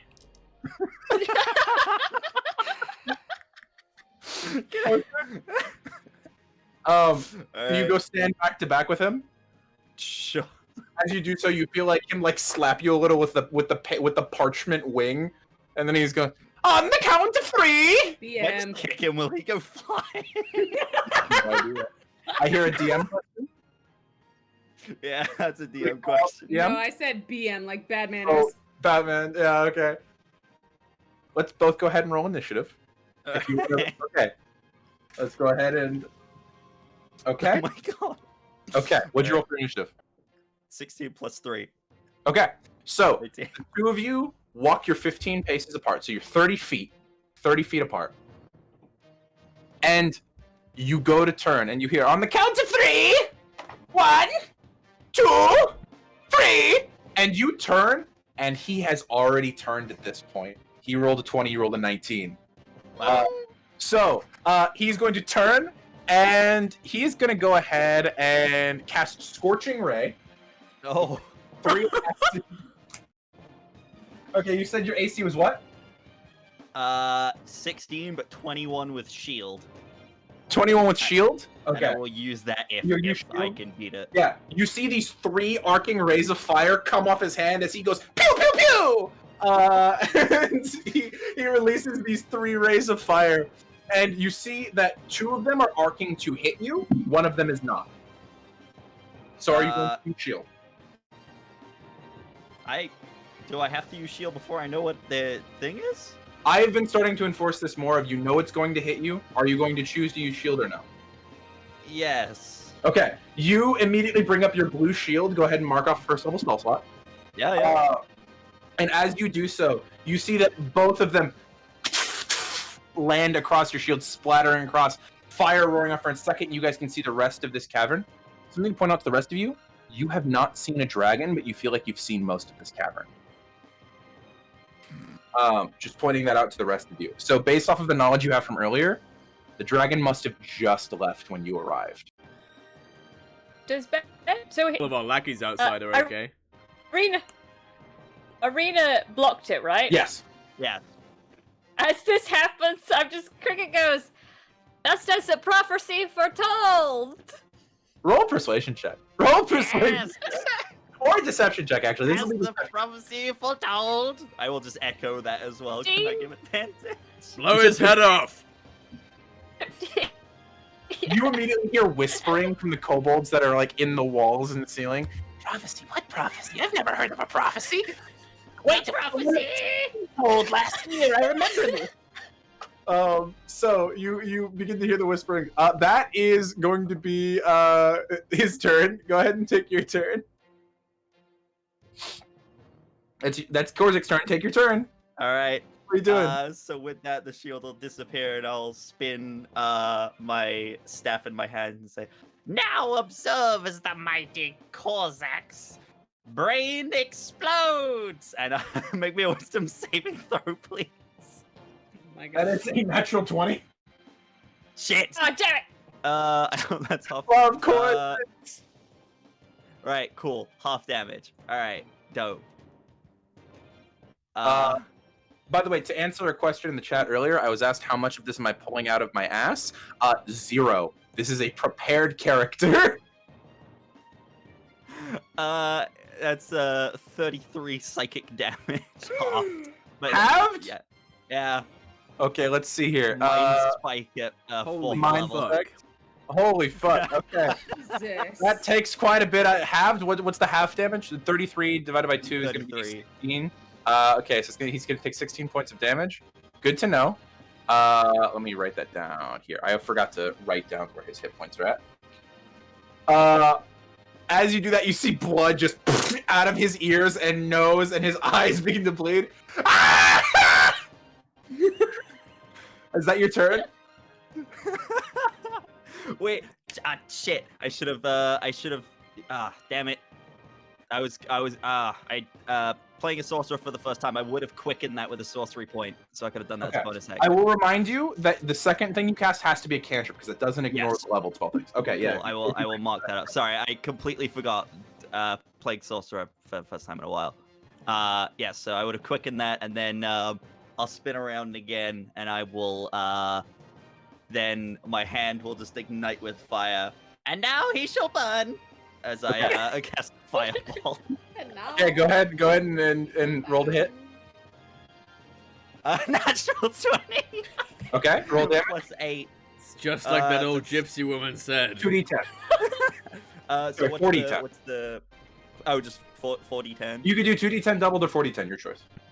Cool. 4d10.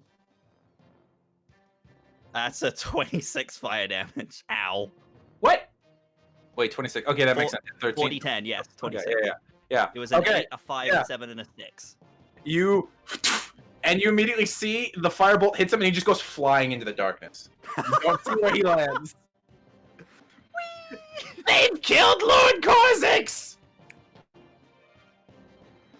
What do we do now? Now. Wait, you're the new mage? You see like others Yes. call out. What's your name?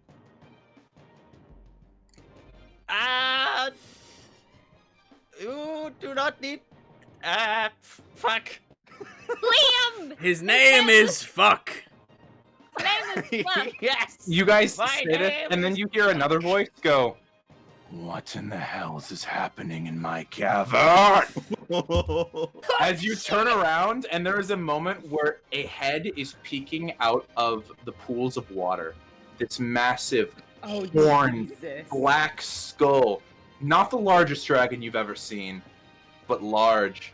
as you see his face, parts of skin worn away from the acid, as he is this hollowed, boned face, dripping green vitriolic acid. What in the hells is happening here? Can I hide Where? behind kobolds in the crowd? There is no crowd of kobolds. Remember, the kobolds were watching you from the wall. Shit. Okay, ceiling. never mind. Yeah. Okay.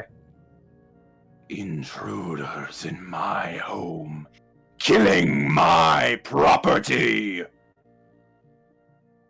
What say you for yourself? I think I've said quite enough. Looks to the rest of you. We're here to pay tributes. Yes? Roll Yeah. a deception. I was here to Irina, challenge you're my our charisma combat person. to I'm replace him as your mage, and I have defeated him. What was your deception check over there, Cricket? Advantage from that is all. Nope. Okay, we're just gonna roll charisma. Cool. Use the gay dice. Don't fail me now, please. That's it. 13? I smell not a kobold among you. Oh. Lies. Deceit. You will die! Roll initiative, please. I was going to try. Oh, fuck this. You might have changed to look like one, but yeah. with Yeah, the that's senses my- that he has, yeah, you do at not the, at smell the like end one. of that, I have this moment of just like, but I am oh fuck this, drops the volume, just Yeah. changes back So to let her me elven form. remove Korzix from the initiative order. Sad boy. Good. Because I pre-rolled the good. initiative for these characters. I'm so sad Korzix had a 3, so he's gonna go at the end anyway. You murdered my son. Yes, I did. Started it. I challenged him to kobold on kobold combat. Okay. Don't you just hate to Going see in- kobold on kobold violence? Actually, you know what? It's pervasive. Right now. We're actually at an hour 45. I'm gonna have you all roll initiative, and then we're gonna take our quick break so that we can do combat after the break. Because it's actually a really good point to break. So we will be back at the 25-minute mark of the hour. We're gonna take a quick 10-minute break. We will see you all back here. We're gonna launch directly into combat. Yeah, and Cool, cool. Bye, everybody. Take us out, Birdie. Hey. Oh, take us See you out. soon.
everybody, welcome back to the one-shot known as Hunt of the Skullstout Slayers.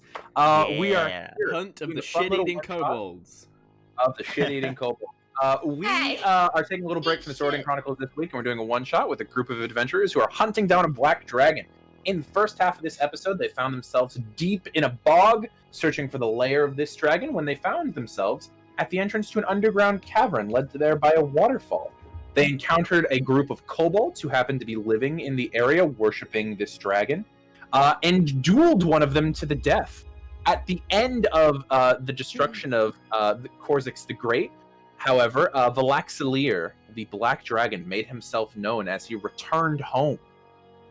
He then encountered the party, saw through their lies and deceit, and decided to combat them. And we find ourselves entering initiative. I'm going to go ahead and drop the initiative order in the chat, and then I'll go ahead and drop this in the show chat if anyone else wants to see it. Damn. So, we are going to begin initiative. Birdie, could you play us some bump in combat music? Okay. This is bumping combat music. This is the same thing that happened yesterday. Don't It's piss not off very Weston a second time.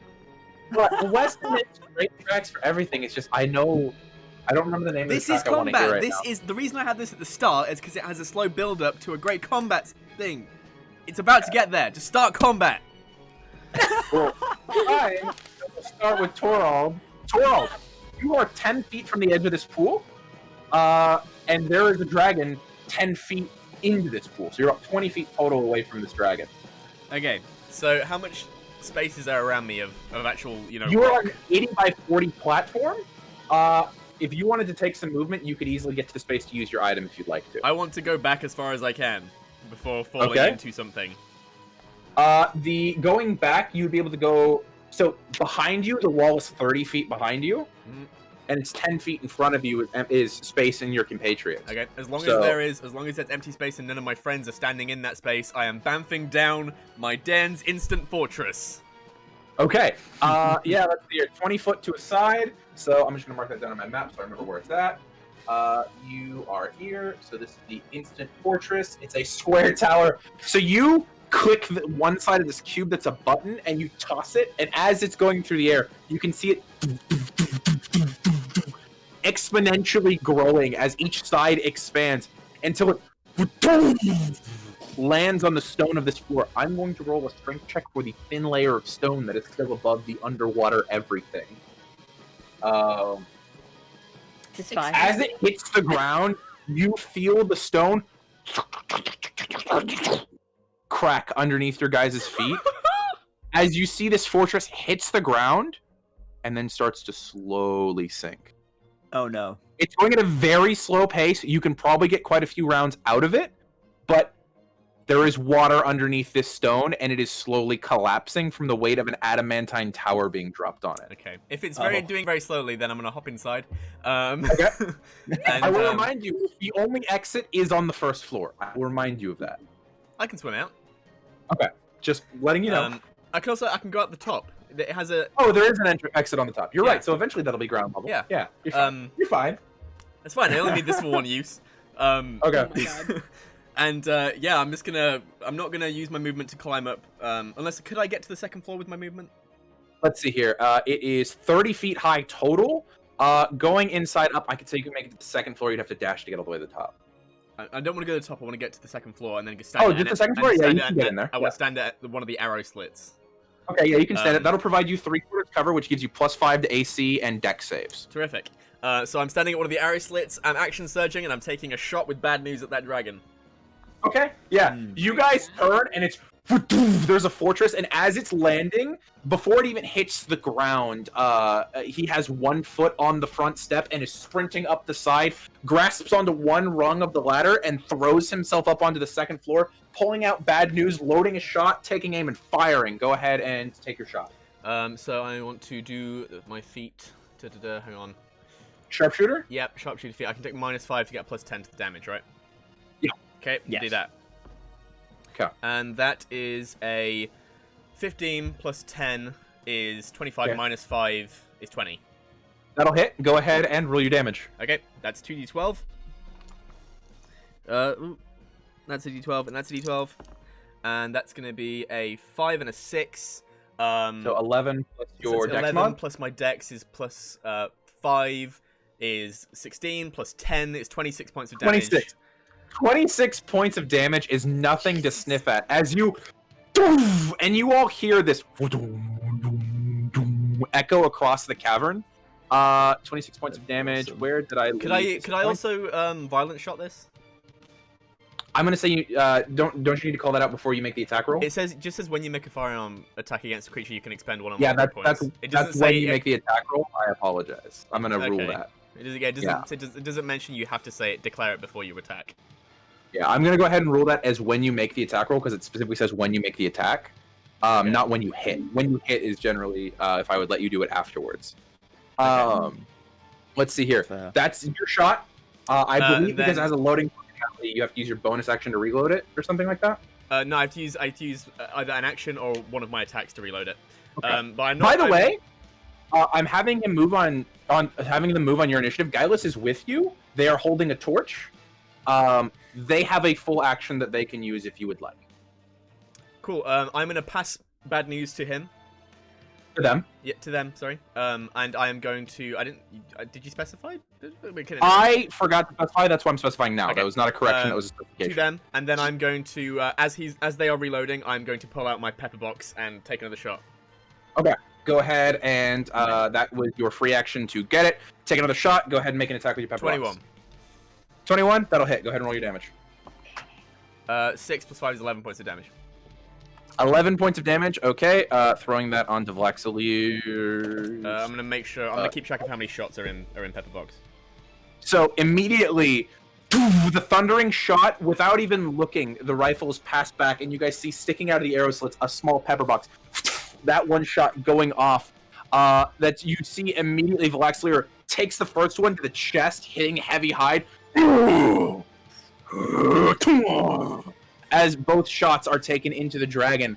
That is going to be Torald. I accidentally forgot the H on the thing. I will fix that later.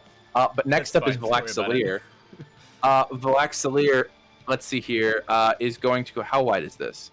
It's 5 feet wide, so that means he can only hit 2 of you. Let's see, which of the bottom 3 he's not getting? Okay. Scorch, you are not involved in this. However, Cricket and Irene, can you both please make me dexterity saving throws? Oh no. But what if we didn't? Aaron?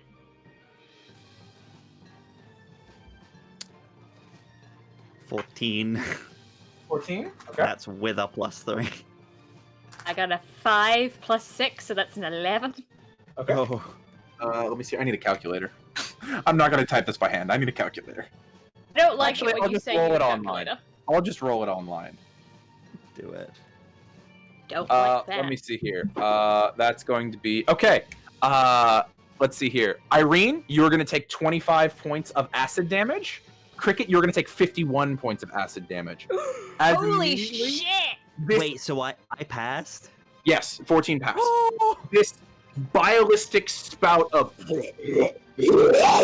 acid just regurgitates out of this creature. This line attack, full hitting the both of you. 25, yeah? That 25 for you, 51 for Cricket. Cricket, how you looking? Cool. Not good, Aaron. Okay. Then Vlaxilier is going to use his movement to dive into the pool. What a bitch. What a little I will bitch. remind you that there are 3 pools here. Might come up later. So, Vlaxilier is going to dive. I'm going to mark that down. What's his movement speed? Movement speed. Swim is 40. That'll put him there. Let's see here. So that's going to be his action. So that next thing that comes up is the lair action, which, let's see here. I'll roll to see which lair action happens. Okay. So, as you are all standing there, you hear a slight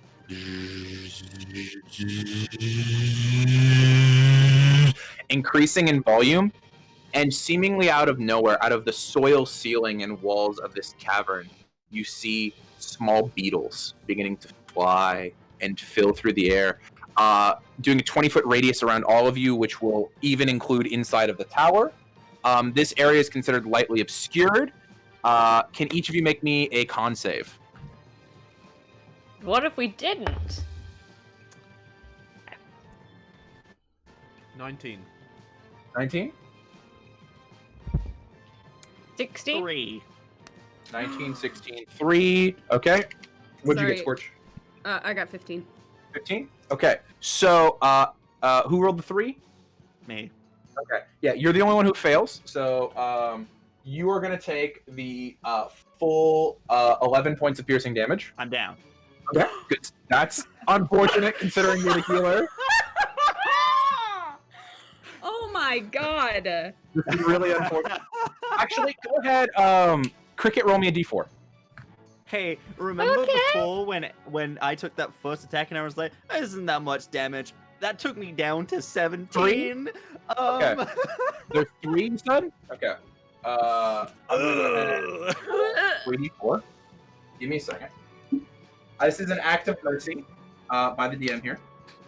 Okay. There are 3 health potions among you. One is on. Let me see. I just rolled the die for this. Let me see what that correlates to. One is on Torald. One is on Irina, and one is on Cricket. There are 3 health potions. among you. As I drop to the ground, yeah, I would just revert back to my changeling form, so my skin just goes entirely white and my hair just goes entirely white. Yeah. As these Yep. biting insects start to just cleave into your flesh, you drop. The rest of you take 5 points of piercing damage from the insects. Oh my so god. even if we pass it? Yeah, if you Oh, pass, you take half. Okay. Scorch, it is your up. You are standing in the swarm. I will let you know right now, if you end your turn inside of the 20-foot radius of the insects, you are going to make me the save again. What are the Was I in the radius? This tower is in the radius, yes. do I see the kobolds? The kobolds, you would be able to see, at this point, they're hiding in their tunnels. They have behind full cover. You couldn't make eye contact with any of them. Okay, but I know generally where they're at. You know where the tunnels are at, yeah. Okay, and I know that they're also coming up next. You also know that you would also be aware of the fact that there is a health potion on Irina as well. Let me ask you this technically wise. If you can't tell me, that's fine. If Okay. Irina ends her turn, Yes. oh fuck. Okay, so got it. Okay. She is still a living creature in the insect's radius. She would automatically fail the con save and would take the damage, just taking a death save off. It's not 2 because it's not a melee attack. It's just an area of effect. So Irina will immediately lose 1 death save if she ends her turn in the radius. Okay, can I get to her? Yeah, she's right next to you. She literally dropped on the floor next to you. If you Great. want, if you make me an athletics check, I will let you take both of you out of the radius. Okay. Not bad. Okay. DC Athletics 15. check? Yeah. Athletics, I rolled a 16. Okay. You, with your strength, can move your full movement this turn to get both of you out of the radius if you'd like. Brilliant. That'll would just be your that movement as have- well. I'm not going to make you use your action or bonus action on that. Excellent. Can I use would it be an action for me to take a good berry and pop it in her mouth? It is an action to feed someone a good berry, yes. Excellent. I'm going to go ahead and do that. Okay. And then let me Irina, check you regain 1 hit point. 1 hit point. Yeah. As you feel the healing effects of that hot berry enter your mouth because it's still warm from the spell. And it almost feels like sweet fire draining down your throat in a pleasant way. As you feel your wounds barely start to close with your 1 hit Is point. it the one, yeah? Yeah, 1 hit point. Alright. Cool. Shout out Okay. to Scorch. Thank you. Of course, you still have a bonus action if you'd like to do anything with your bonus action. am. I will remind you that summoning your spirit is a bonus Is it- action, I believe. Oh, is it an action? It's an action. Oh shit! Oh, that's a full action. I just looked. It's an action. Damn it. Okay, in that case, what I'm going to do is I'm going to kind of shield. Where are we in terms of the pool and the wall of cold? So you, in order to move out of the radius, would have had to move directly west because the radius is centered on the eastern half of the platform that you were on. You are still in front of the infinity-shaped pool, but you are also next to another pool. There's a small stone bridge in front of you, but you've used your movement, so you'd have to dash to go across the bridge. Okay. You are do about 30 feet away from the tower at this point in time. You can hear that Torald is currently being bitten by bugs in, so Torald was still within the. I have to roll a save for the torchbearer. No, anything that was 5 damage. He just gets eaten alive. Question, No, actually, he would drop to 0. He wouldn't immediately die. He would just start taking death saves. Did he finish reloading bad news? Oh, absolutely. He used his action on his turn to do it. Or they used their action. I fucked that up. You fucked me, Brady. Sorry, they. You fucked me. I'm sorry. They. Fucked me. Okay, you're They good. finished Okay. reloading it. Okay, yes, they finished reloading it. Okay, they valiantly sacrificed themselves. They're dead. Well, no, they dropped to 0. They're making death They're save. dead. I'm not using a healing potion on a 4 hit point and add. That's hilarious. Okay. Can you go ahead? If your alignment wasn't good, can you knock that down 1 for me? I didn't. I didn't do Okay. my alignment. I don't know. Okay. I'm going to make sure that my body is covering Irina's from the perspective of the kobolds. I can say you can do that because there's one main wall that's behind you guys right now and the ceiling. So if you kind of hunch this direction, you could do so. Yeah. I will say they'll probably target you before they target Irina. That's Okay. Cricket, you're standing in the swarm. What are you doing? How deep am I in this form? How much movement would it take to It yeet? is centered on you. It's a radius of 20 feet. You have to move at least 20 feet to get out of the radius. I move at least 20 feet to get out of the radius. Okay. Do you want to head across one of the tombstone bridges or towards your 2 compatriots? I think. Oh, actually, this is important. There is currently no light source with Scorch or with Irina, so the 2 of you will be at disadvantage on your turn as you are in dim light at this point. Okay. I'm just letting you know. If Okay. I go to them, I have dark vision, so I can at least keep an eye around them. Okay, so you're gonna go their direction? Yeah. Sounds good. So you guys are there. There is on this platform something that was not easy to see earlier. There is a small stone pillar that is holding up a section of the ceiling. If you want to go ahead and go near that, you may. Hydration check.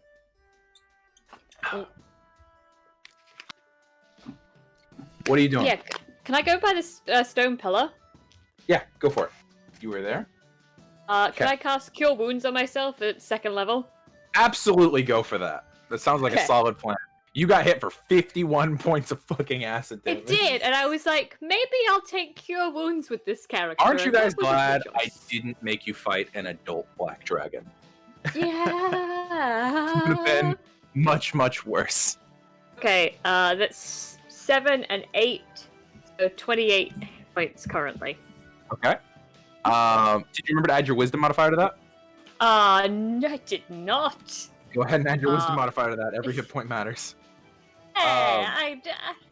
Wisdom modifier is +2, so 32. Okay. Do you want to do anything as a bonus action? Can I see this dragon at all? The dragon dove into the infinity pool. God damn it, he has an infinity pool. He's the most pretentious ass dragon. Bitch. Is there any way I can ready a dodge action? No, because Cure Wounds is an action. That's an action, yeah. In which case, there's not much I can do on this turn. I'm just gonna. Okay.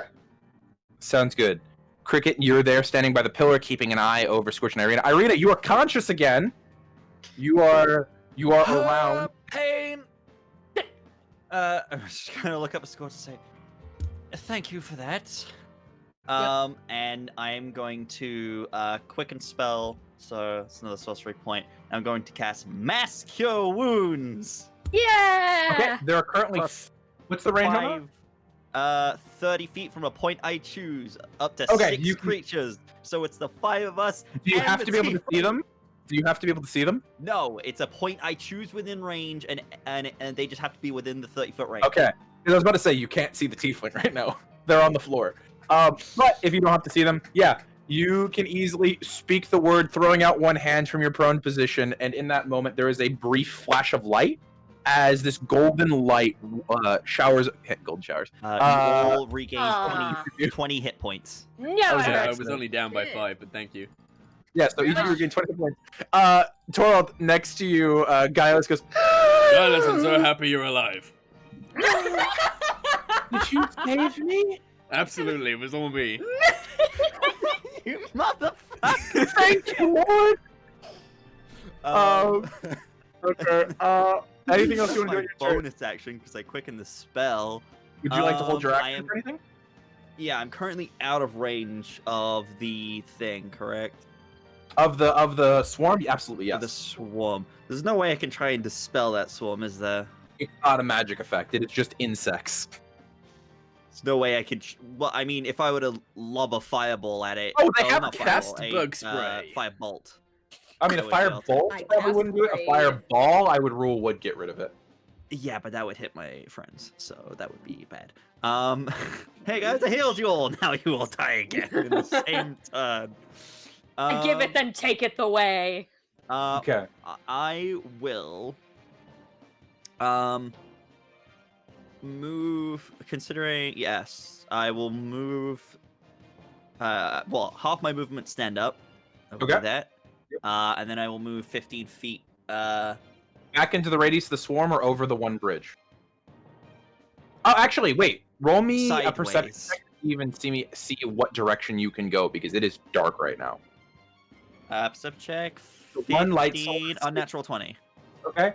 You can see the one light source of the tower. You remember there were pools around here. You can think you can get around them without falling in, but you're not sure as to where you're going if you're going to head somewhere. I'm going to I am going to, as my action then, with a cantrip, cast Dancing Lights. There you go. Okay, yeah, because you going unconscious would have lost it anyway. Yes, That's what I'm that thinking. is a range of 120 feet. And you're going to drop the floor. I will say with that, the immediate area and the platform will be lit. You will not have to worry about dark light as long as Dancing Lights is up, all of you. Cool. So you better hope Irina does not go unconscious again.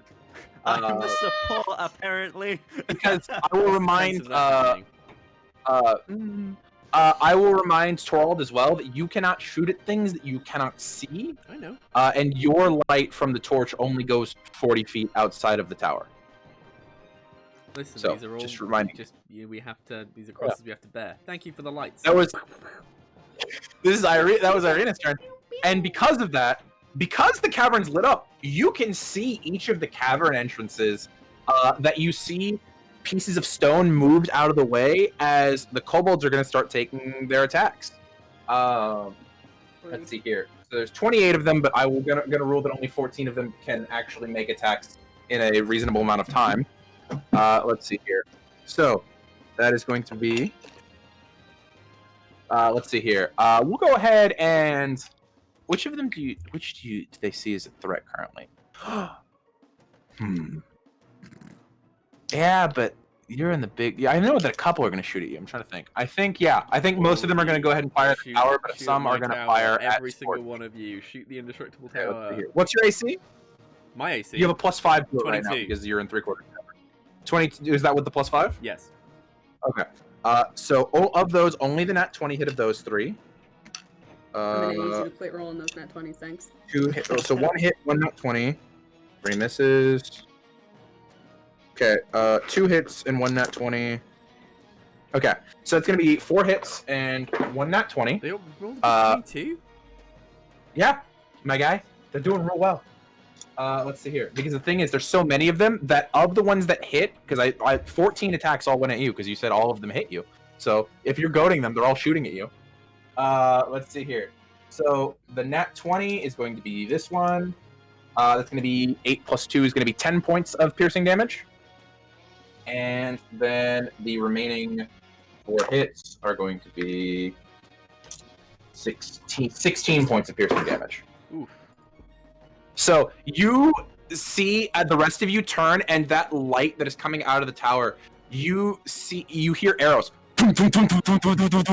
into the metal sides of the tower, but as they weren't aimed at the tower, I'm not going to say they deal damage to the tower.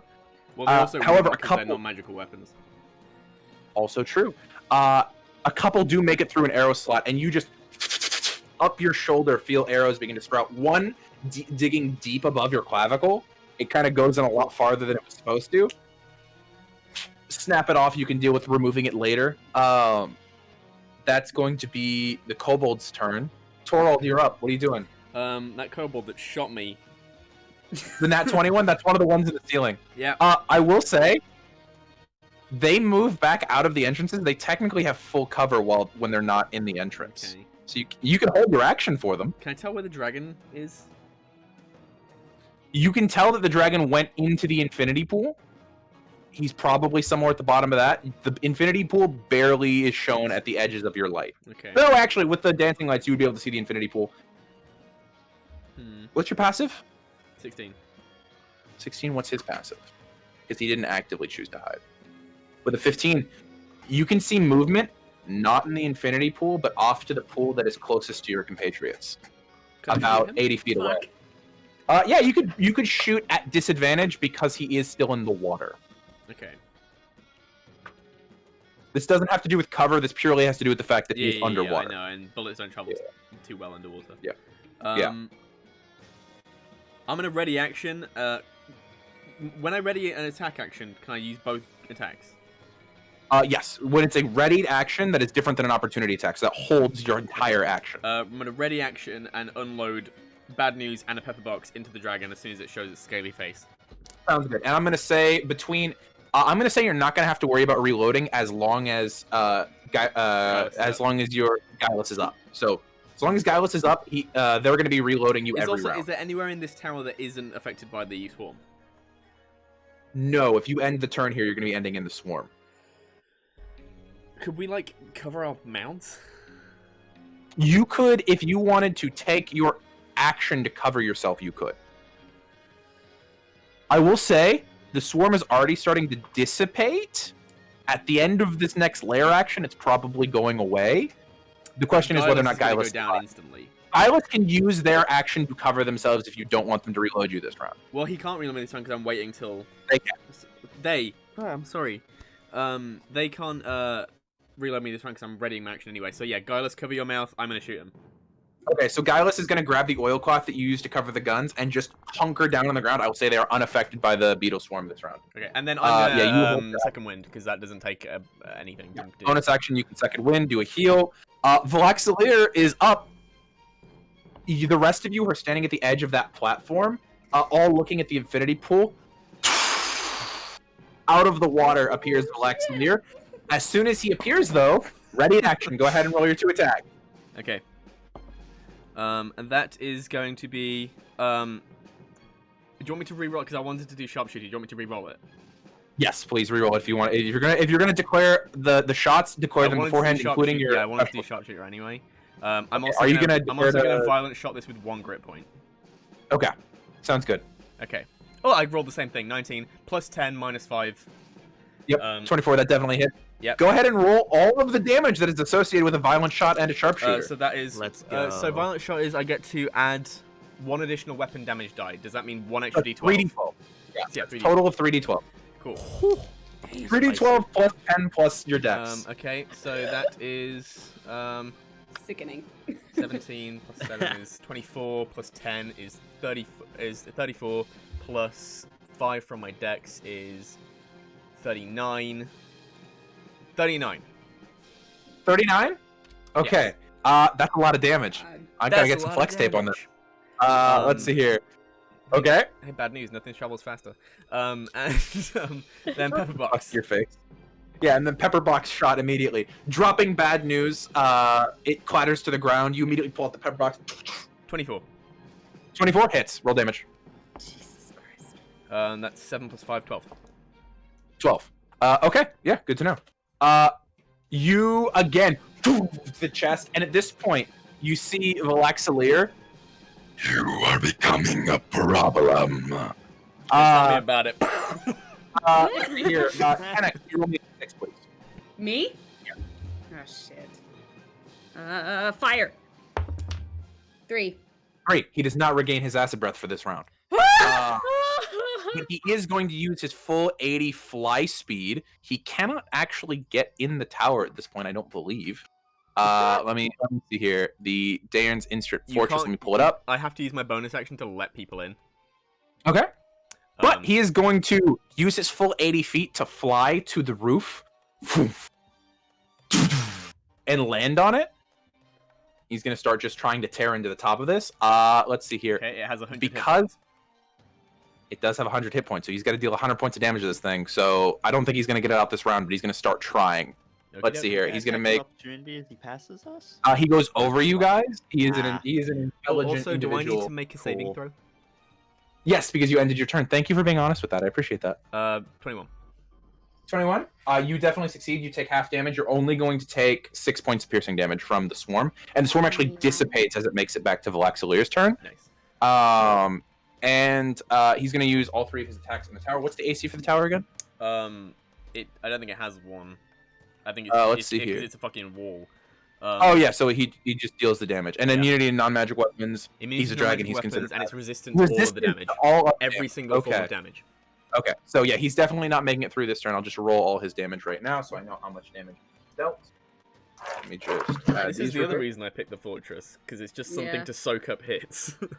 Yeah, which is good because I don't think you guys could handle him taking you guys out right now. But you are the biggest problem right now. 9 For now. 13 plus acid damage. He could probably perma-kill me from full health Probably. in a round. Same. I was Not tempted good. when I placed the fortress down. If something is in the way of the fortress, it takes 10d10 damage. I should have done that at the start of the round. Yeah, if you just walked over and like dropped it on him. However, halved the fortress is going to take 24 points of damage. Okay, mean, I he was in a will. pool, I'm you gonna. could just drop So it that's in the the water. the ceiling. That's the roof. That's the ceiling. Yeah. Okay. Yeah. But that is Valaxilir's whole turn. However, it is time for the lair action. So let's just see which one it is. Val, go ahead and roll me a d20. Tell me if it's odds or evens. Evens. Evens? Okay. Oh, shit. So Why'd you say it like that? it's actually I thought the odds was going to be worse, but I actually think this might be worse for you guys. As he's tearing into the top of the tower, all light for you. Why am I blanking on Torald? All light for you vanishes. You all see the top of this tower is covered in a dark sphere of magic. Oh shit. This is the darkness spell. Currently, you are in complete and total magical darkness, Torald. So you can hear the ripping into the top of the tower, but you can see nothing. You hear Gylus scream out "Ah!" as they like take off the blanket, and they're just terrified because they can see nothing. But that's the layer action. Scorch, you're up. What are you doing? You can see the dragon. The dragon, I would say, is about 45 feet because it's diagonal from you. Okay.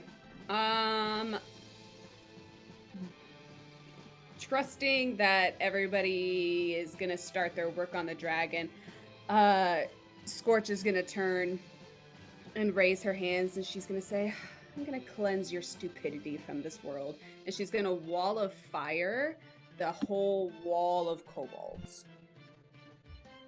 So Because they are in their tiny tunnels, I'm gonna say they auto-fail that deck save. Go ahead and just roll damage. great. Okay. I'm gonna. Okay, yeah, because they're in their tiny Hang tunnels. on, wait. 5. 1, 2, 3, 4, 5. Yeah, because there's nowhere for them to hide because they are squeezed in the walls to get all their attacks. That's Crawl auto-fail. away, kobolds. Crawl away. That's so unfortunate. Okay. Oh no. I rolled 3 8s Oh. and a 5 and a 2. So 24, 29, 30, 31? 31.7 31. fire damage. How long is the wall of fire? What's the stats on that? Okay, so the wall of fire is 60 feet long, 20 feet high, 1 foot thick, 60 feet long. 60 feet long. You create this wall of fire going up the side of the wall with all the caverns in it, and you get it abut on the ceiling, and you all hear this moment of the cry out of ah, and then you hear as kobolds just begin to explode from the heat inside of their tunnels. You vaporize of the 28 kobolds. I'm going to tell you right now, you vaporize 20 of them.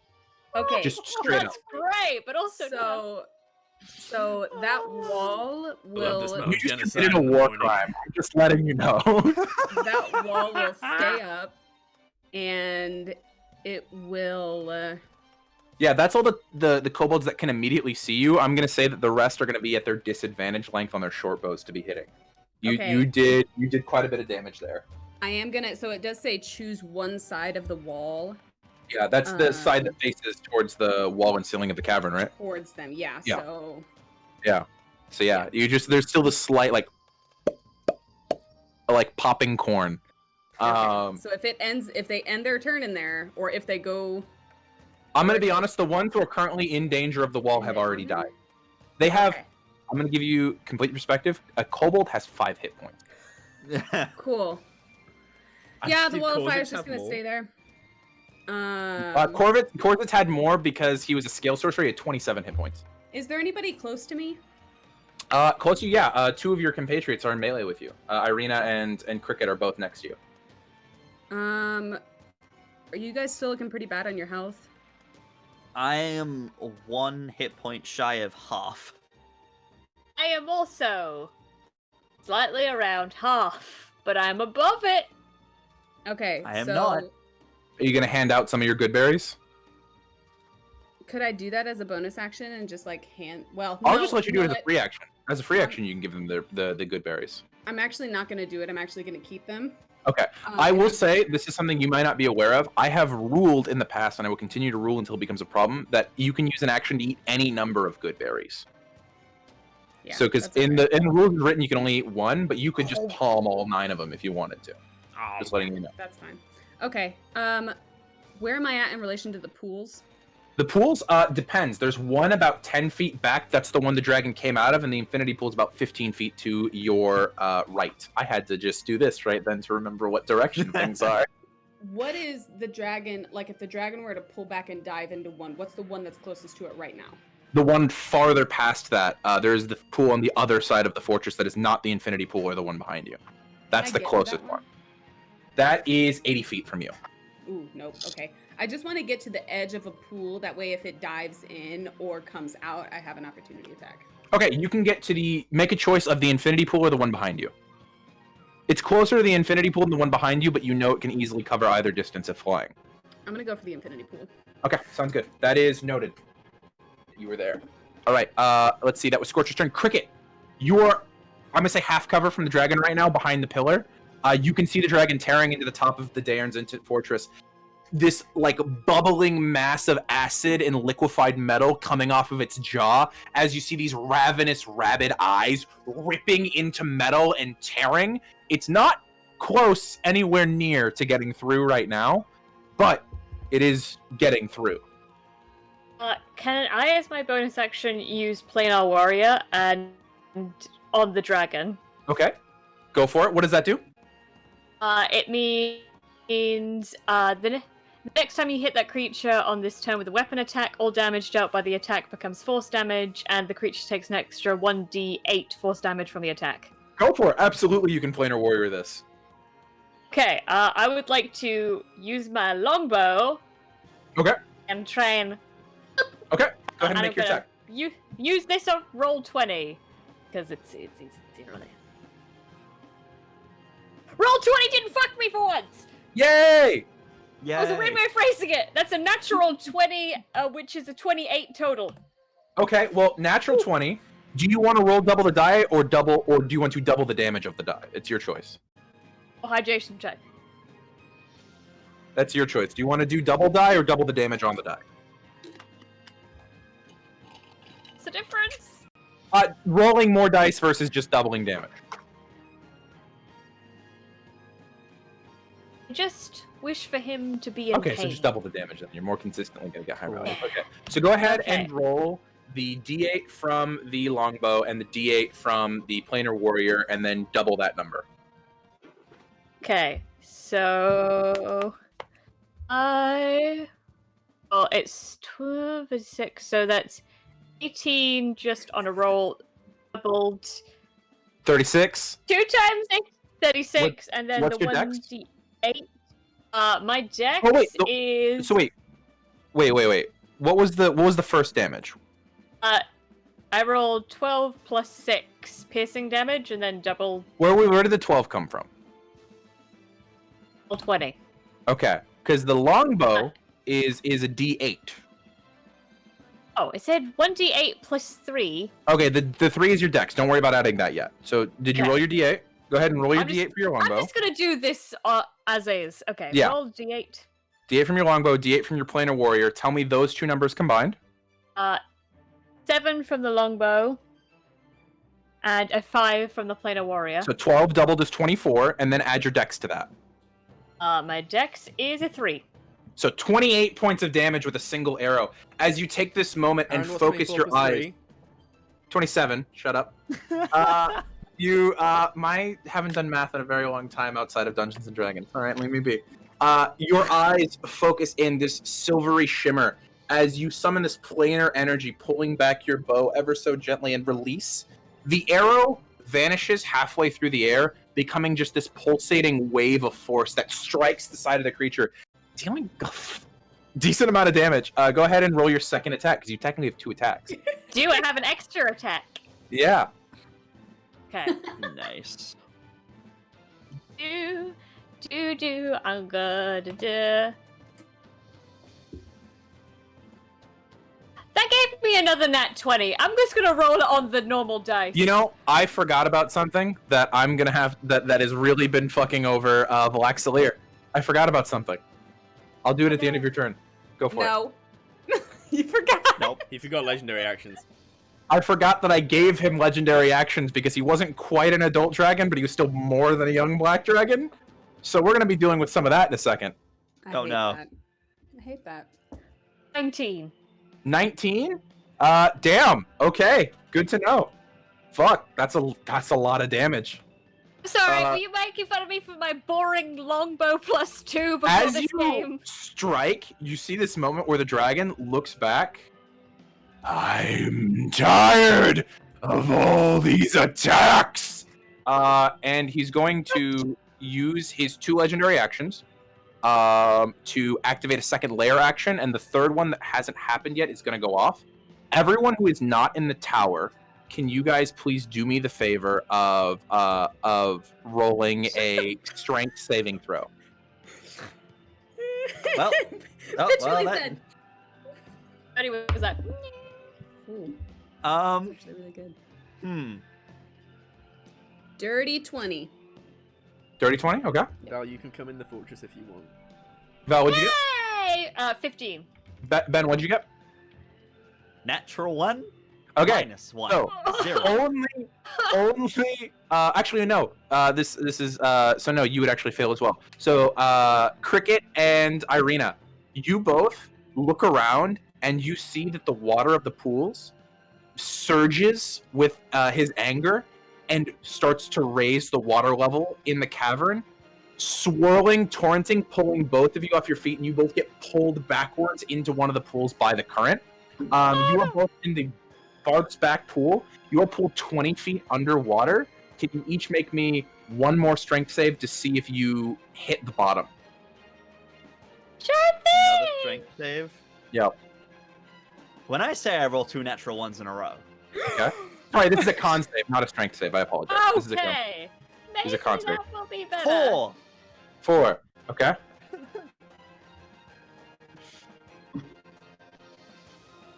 Let me see here. 4. Two Okay. fours. Match. 2 4. So nice. Guys! Here we go. I'm trying to grab some rules real quick to see how many rounds you have. But as the two of you hit the ground, hit the bottom of the pool, you feel the air forced out of your lungs. You guys each have a number of rounds equal to your con mod, minimum of 1 before you suffocate in the pool and drop to 0. Okay. I was gonna say. I was like, I'm Minimum dead. of 1. I suffocate immediately. So if you don't get out of the pool in your next, like above into air, you will suffocate after your next round. How far down are we? 20 feet. You can swim that. I'm just letting Okay. you know. You're gonna have to use your action to swim it Yeah. because you're half speed. Okay. Just letting you know. That is something that is important. But that was the legendary actions at the end of Cricket's turn. So next up is gonna be Irina. You're underwater. Cool. Action movement to get out. Sure. Yeah. Okay. I will Okay. movement Get you out. feel the breath robbed from your lungs, and there's that moment where that awful vitriolic. Oh, you start your turn in the water. Go ahead and roll me a con save. What? Yeah, you started your turn in the water. Go ahead and roll a con save. 8? Ben. 8. As you Oh, are wait, in no, the water, con save. Sorry. 12. 12. Okay, with DC 11. You don't take the acid damage from the water because the water is diluted acid. And you manage to crawl out using your action and movement. Oh, You pull action yourself- and that's action and movement. You have to. It's 20 feet. Cool. You are All right. 15 Instead foot of that, movement I'm speed. going to use a bonus action to Misty Step. Okay, instead. then we can do that instead. So you still have your Cool. full action movement. You, land. I'll say you land standing up on the riverbanks, or on the water banks. What are you doing now? Cool. So I can use the spell.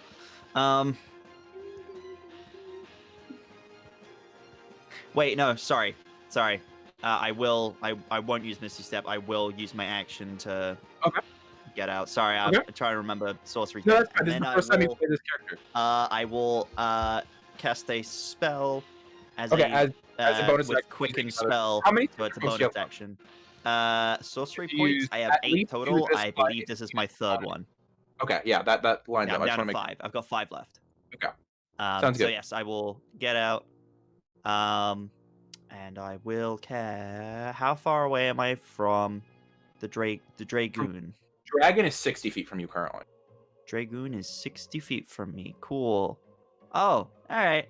Cool. How much space is there above the dragon currently? 20-foot tall towers, maybe 5-10 feet. He's nearly scraping the top of the chamber on top of the tower. Okay, if I cast a fireball that has a range of 20 feet, I won't hit anyone else, will I? 20 feet. If I were to cast that at the top of it. At the top of it, probably not. Probably not. You don't know exactly where your compatriot is because he's in a sphere of darkness, but probably not if you saw him where he last was. I'm also protected by the fortress. Correct. True. But fireball does go around corners and there are arrow slits in the fortress. Alright, in that case, I will cast something slightly different. I will cast. No, probably you won't hit him. Do it, fireball it. Lightning Fireball it. bolt. Fireball it. Lightning Wait, bolt? no, hold on. Oh, I'm exactly 60 feet away? Yeah. Cool. Wisdom saving throw, please. Okay, wisdom saving I'm throw. gonna cast something different. He's gonna burn one of his legendary resistances on that one. Ah! Yeah. Dick. Let's see here. Cool. Mind spike at 4th level. My last 4th Okay, level. so he succeeds, but he still takes the damage. I was gonna say, Cool, does so it take that's half? half. Yeah, half of 5d8. Wait, where's my thing gone? No.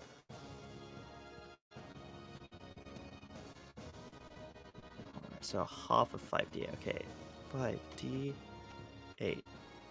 Bam. 24 half. 24 halved? Okay, so he's gonna take 12. You see the dragon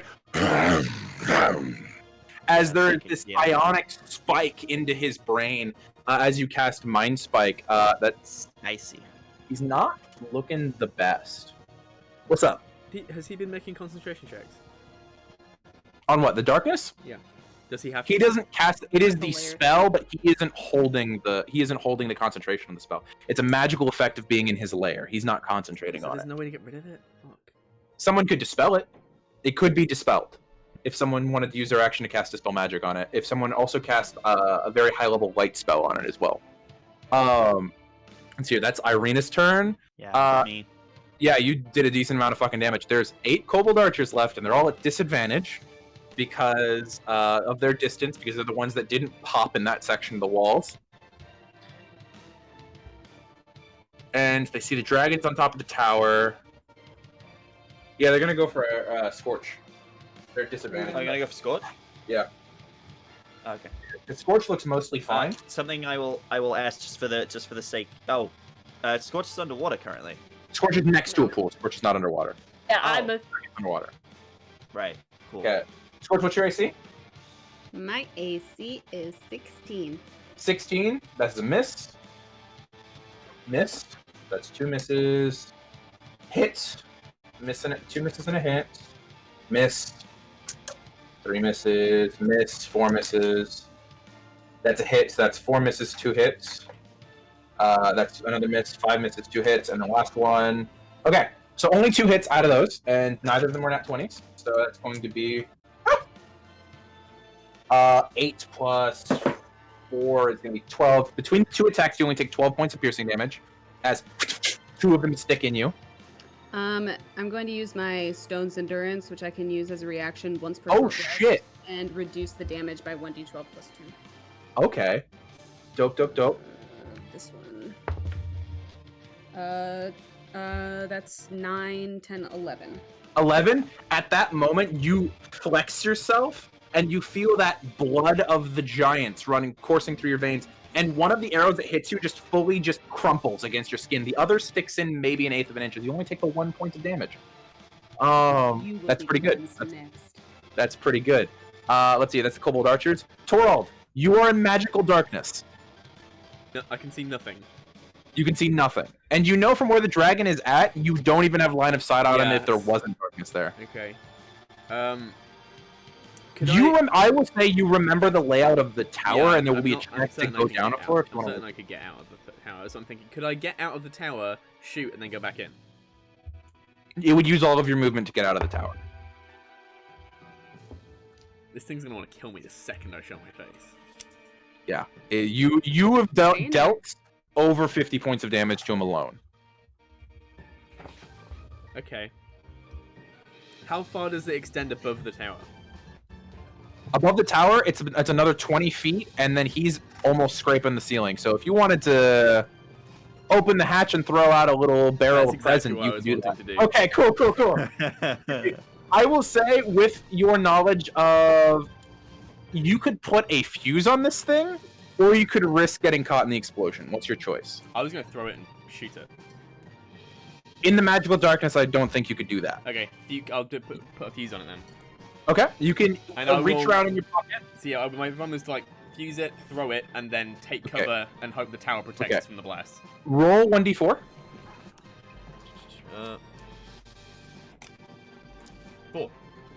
4? Okay. It'll be 3 rounds before that goes off. Oh, fuck. Okay. However, it does not know what that is. It just knows it's a smoking thing. Yep. Check Dragons it out, and don't then move gunpowder. Skylar, take cover. And we're gonna go down to the bottom floor. Skylar goes, I think it's this way! And just like stumbles. Let me roll an acrobatics check. I've got their hand. You've got their hand, they'll roll an advantage. Oh, thank God. They don't. I want to let you know, before you said you had their hand, they fell down that ladder, hit their head, and died. I want you to know that. When there's magical darkness, homies hold homies' hands. Yep. But because of that, they get down safely, because you held their hand and led them down. And you guys actually leave the magical darkness. That sphere only covered the 2nd floor. Oh, okay. Yeah. Oh, yeah, I was by the way, it's stairs to the 2nd floor, and then it's a ladder to the roof. That's what it is. Okay, that's still fine. Still would have tripped down the stairs and died. Because yeah, you we're remember gonna hope that the roof and the 2nd floor will protect us from the blast, hopefully. Hopefully. Yeah, so it's going to be 3. So remind me on the 3rd initiative from now that is going to go off on your turn, okay? Okay, and then with my... I'll pop a potion, why not? Okay. Actually, no, I will say, I'll save it for anything if you see it, you can decide to shoot it before then if you can see the barrel. It's on the roof, though. It is. There isn't... I don't believe is there a ridge on the roof? I think it's just a flat roof. Well, from the artwork, there is. Okay, well, the It artwork looks like there's parapets. Okay, if there's parapets, then it will be much less likely. But that's an option. You could also just... I would say you guys know each other's abilities well enough. You could also just tell Irina to hit it with Fireball. Yeah, I would say... guys... Can I, with my... Using my voice to say Fireball? Yeah, you can yell that if you want. Irina, launch your Fireball! Yeah, you hear that, Irina. You see... running down the stairs, appearing out of the darkness, there is your companion who just says, launch a fireball. It's not your turn yet, but remember that. Got it. That's Torald's turn. The Laxalia's turn. Let me see if he notices that you're not on the 2nd floor anymore. What the fuck did you say to me? I was saying, we are still inside. Alexa's part of this battle now. Yeet, Alexa. He All was the talking same, to me. we are still inside because I did not use my bonus Yeah, action to you're open the inside. door. Correct. He has very keen hearing and blind sight. That's one of the reasons Damn. why I asked. But he would notice, but I don't think he's already put time and effort. He's not exactly intelligent, is the thing. Like, he's smart. No, it's a 4 on the intelligence roll. No, he's going to continue to dig through. Actually, who did I have last time? I had Canna roll last time? Ben, go ahead and roll me a d6. Oh shit. And even if the acid goes off, it's 5. still resistant. Gets back his acid breath. No! It's still So, resistant to acid. you are resistant to acid. No, He it also is- doesn't have line of The sight on. fortress is still Oh, resistant. Yeah. He's not going to use that to dig. He Okay. just has it because one of his legendary actions may or may not to be able to let off his breath attack. Okay, cool. That's important to know. But he's going to use his full round of attacks to continue to attempt to pierce into this thing. That tower is really taking it. Yeah. Tower takes another 32 points of damage. That's halved.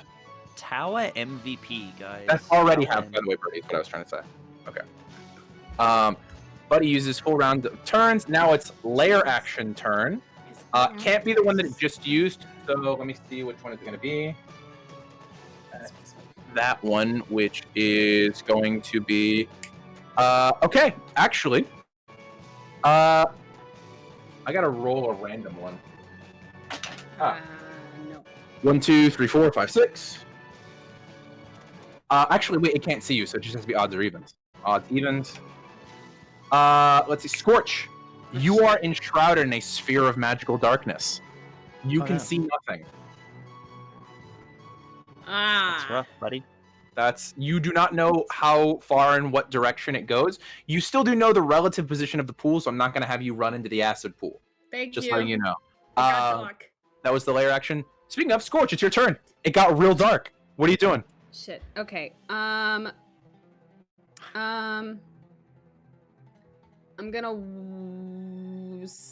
gonna slightly jog Okay. 30 feet away from the pool. You get 15 feet away from the pool, and you burst out of the sphere of magical darkness. Oh, jeez. Okay. You are there. Nice. You are next to the tower. The dragon is maybe 20 feet above you. Oh no. Oh, It is not looking at you, but it's there. It's currently still going to town on this fucking tower. okay. How far are those kobolds that were left over? Those ones are on the far side of the cave. They are in darkness where you can't see them. They're outside of the dancing lights. I can't tell. Hang on. Mhm. Okay, so my firewall is still up. Does that? Yes, Shed and the you light can over choose, there? and so that firewall is currently above you and on the wall next to you. That is not in the direction of the kobolds that are still existent. The ones that Okay. you didn't pop and vaporize. I'm gonna expend one of my wild shapes to summon Flint, my wildfire spirit. Oh heck yeah! What form does the wildfire spirit take? They look like a really big will-o'-the-wisp. Oh, nice. but Okay, okay. orange. Where do you summon this will-o'-the-wisp? It says that I can summon it in an unoccupied space within 30 feet of me. Can I get it within 10 feet of the kobolds that are left over, or are they too far? You cannot see them, and they are too far. Okay, then in that case, how far up was the dragon? Dragon is 20 feet above you. Great. I'm gonna summon it right behind it on its Okay. tail. Okay. Let me see if it would even notice. Because it's currently going to town. Would notice the fire. Its contact with it doesn't cause like damage or anything at the moment, right? Yes, it does. Oh, it does? If it hits it, right? Each creature within 10 feet of the spirit, when it is summoned, must succeed a dexterity saving throw or take 2d6 fire damage. Okay. That is a natural 20, so that's going to succeed. Shit. Okay. So does it take any damage at all, or is it just not taking the damage? I don't think it takes it. Okay. So there's this of fire, and it looks back. It now has a new thing that's caught its attention. It is intelligent, though, so let me see if it notices that you summoned it. Oh shit. It looks at the will-o'-wisp, and then looks down at you. Get this disgusting thing out of here. Let me cleanse you. You look dirty. Good to know. Bonus action to do anything? Move at all? You also still have 15 feet of movement. I didn't make you continue moving after you left the Sphere of Darkness. If you would like to re-enter the Sphere of Darkness, you can as well. You know what? I think I will. Okay, cool. You enter the Sphere of Darkness, and it is dark again. Good to know. Anything else you want to do? No, but the wildfire spirit is on my initiative, but it takes its turn right after me. Yes, and you have to command it using what, a bonus action? Yes. Okay, so what do you command it to do? I command it to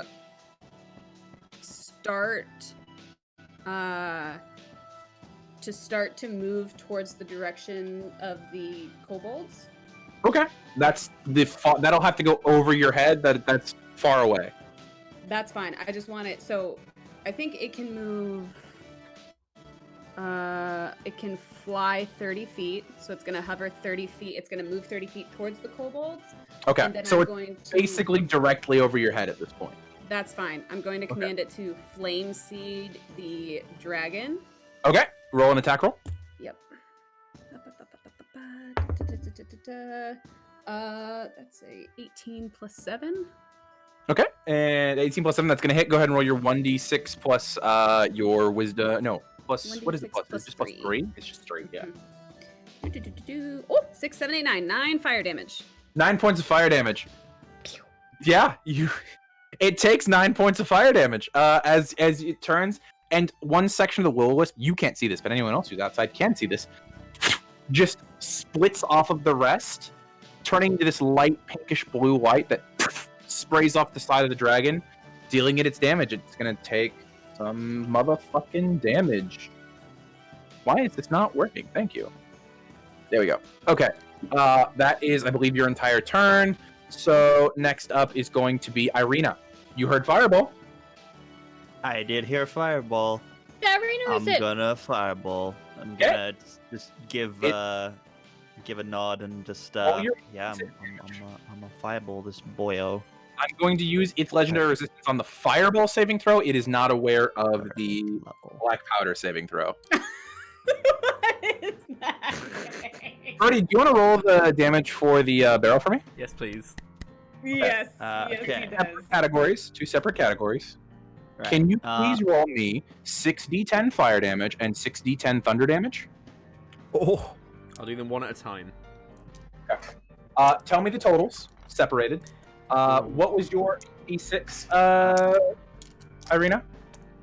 So I guess third level Fireball. It saved because you did automatic save. It took 24 halved, and then because of my fire affinity, it would take an extra +5. Does it half that? Okay, As well? so it's 17. I'm gonna have it after the dice. That's gonna be 17 points of fire damage to it. And then go ahead and tell me that roll, Birdie. That's 42 fire damage. Oh wait, give me just a moment before we do this. We'll do this in just a moment. I think I absolutely skipped Cricket. I'm sorry, Cricket. Before we do this, hold on to those damages. It's going to use the legendary resistance on that. We'll say those are already expended. We'll do that damage in a second. Cricket, what are you doing first? I just go after Irina because it sounds pretty cool. Okay, you can do that. I just thank you for bringing that to my attention. I didn't realize I skipped you, and I apologize. That's okay. Okay, cool. What's the damage total, Torald? 42 fire damage. I'm just doing the thunder now. Okay. Jesus. Bombs, guys, they work. 28 points of thunder damage. Gunpowder. Okay, so together, what are they? 42 plus 28. Oh, it's gonna be 70.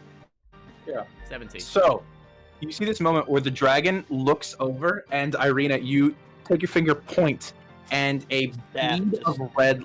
Oh, you're using the staff to do it? I thought. Okay. You take the staff and you point the end to the staff, and this bead of red light appears and zooms off in the distance, and you see the dragon turn and go, "Oh no!" as it hits it. Oh shit! And at that moment, you hear a secondary, much larger explosion as it dealt over the threshold as well. As this explosion goes off,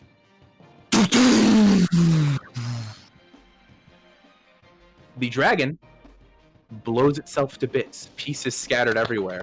The much more immediate problem, you see the ceiling of the cavern Oh shit. beginning to collapse. Well, that fireball was a little more powerful than I I gotta expected roll it to be. something. The fortress is still intact. The fortress is intact. The ceiling has however- 9 hit points left. However, there is no exit to the fortress currently, and as the fortress begins to lower, the floor having cracked underneath of it, it's beginning to fill with water. It goes into the water, right? Yes. So the door And the door opens is into blocked the by water. stone. Doors blocked That's by what I'm stone. I thought you saying. said the door was open into the water. Okay, in that It case, can. I'm saying a ceiling just fell on the tower, all of the rubble of a ceiling falling on top of the tower I that mean, is the currently. bottom door goes out into the water, right? It goes out towards a water pool, yes, but again, it is covered in rock. I thought you said it sank into, and then it was like underneath the rock was all It water. will have had 2 more rounds happened completely submerged. So there's It no is starting to There's submerge no now. exit. The ground floor currently has no exit. You can try for the ceiling to see if that's open, Okay, but where I will- you're at right now, Okay, in The that ground case, floor yeah, we'll currently try the ceiling.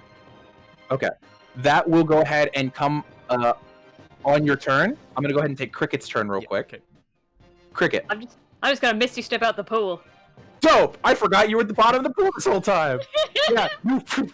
And you get there just in time for a brief like wave of air, and then a heat, and then explosion as you witness boom, boom, boom, boom, boom, and then the ceiling begins to crash in. Currently, with the ceiling crashing in, I didn't make Birdie roll because Birdie's not in danger of it. The only person who would actually be in danger is, can I get a dexterity saving throw from Scorch, please? Dex save? Yeah. +2. Oh, I rolled really low. 15. 15. You fail. You're going to go ahead and take 14 points of bludgeoning damage as a stone strikes you on the way down. I rolled really low on the damage. So that's what you see, is there is a sunlight streaming in through a collapsed ceiling, water beginning to slowly trickle into the chamber as the water from the above pools is beginning to drain in. The tower covered in rubble. You see bits of the tower sticking out. Maybe you can get to it. Well, you can definitely get to it this turn. Maybe you could assist someone who might still be in it. The magical darkness would have dispelled the moment that the dragon died. Vlaxelir passed away. Irina is next to you. You can see that Scorch is currently ahead of you, maybe 20 feet. What are you doing? Me? Next question. Who? What? No, this is Sorry. Cricket. We still have the rope that we came down from? That is all the way back at the waterfall. The waterfall, now that sunlight is streaming in, is about 120 feet away from you. How high up is the sunlight streaming? About 20 from feet. the Oh, okay, so it's not that high up. Well, the thing is it came through the side of one of the hills, so it was 40 feet ceiling above the tower, and then this side that is collapsed in is 20 feet. So, depending on where you go, it's The 20 feet cabin's at the still edge, 40 feet here. Is the cabin still collapsing or not? The cavern is no longer continuing to collapse. Oh, we'll be fine. We can walk back there. We're good. And there's not much I can do to help you get out of there. Oh, Birdie, can you roll me a d4? Cocked. 3. Okay. At this rate, it's probably going to be another 20 seconds before the tower, the first floor of the tower is enveloped in water as it's slowly sinking into the sub.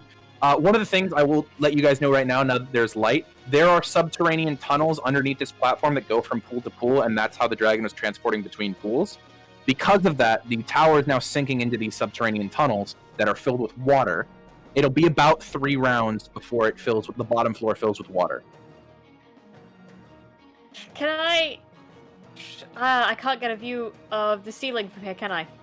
You can see the ceiling of the cavern, or do you mean the ceiling of what? Ceiling. I was gonna try and shoot the ceiling, but I can't see it from the way it's angled. Can I? Now, if the way it's angled, you probably wouldn't. You'd have to fully move and get to it. It's chill, There's not guys. much Don't worry about it. Yeah, there's so much I can do to help you. Do you want to at least get to the tower this round? I will get to the tower and just yell up to the subterranean holes in the walls, like, if any of you are still in there, running is now a good option. Free. Because it's their next turn, you would actually hear the screams of, "They killed our dad!" And they just begin to scatter, no longer focused on firing at you guys. It was nice meeting you. Torald, Okay. You and Gylus, who has managed to survive somehow this long, on the first floor. Your ankles are deep in water, and you can feel it filling in. What are you doing? We're going to the roof. Okay, you're going to the. Okay, you get to the second floor. The ladder is there. Try and open the hatch. Make an athletics check. Okay, I'm not bad at these. Okay, So you're that in a is DC 20. DC's 20. Yeah. It's 22. 22? Yeah. You guys see a rock go flying as it was covering the door, and it just goes, and you see a head poke out of a dragonborn. Okay. Once me and Gylus are both out, I will speak the draconic word for castle, and the entire fortress will collapse. There we go. And now that everyone's out of damage, we can leave, no longer in danger. We can leave initiative. I'm assuming we drop 20 feet into water. No, there are layers of rubble that were built up around it. You can climb down off the sides. You would not fall down at this point. I was just gonna wrap myself around Gylus and let ourselves drop. No, Gylus somehow lived. I don't know how, but he did. Is the cavern actively collapsing right now? No, it is no longer actively collapsing. You guys blew a hole in its ceiling, but I rolled the saves for the cavern. It just collapsed in on the ceiling. Anything left of the dragon? There are bits and pieces. Can I go looking through the bits and pieces to see if there's anything worth keeping? So, okay, give me just a second. I now have rules for this, as provided to me by Game Roll Workshop. to track his dragon corpse. I would like to look for the treasure. You may also do that. Give me a moment. I'm gonna do this first, and then we'll go through each person as we're no longer in initiative. I forgot we were here for treasure too. So, because of the bits, I'm going to increase the DC on harvesting everything by 5, and you're going to be at disadvantage. But can you go ahead and make me a nature check? You are still in your favorite terrain. That would just be a straight check because favorite terrain gives me a advantage. Yep. Anyone else who would like to also be harvesting may also do so, but this is separate. I just want the head. You can try.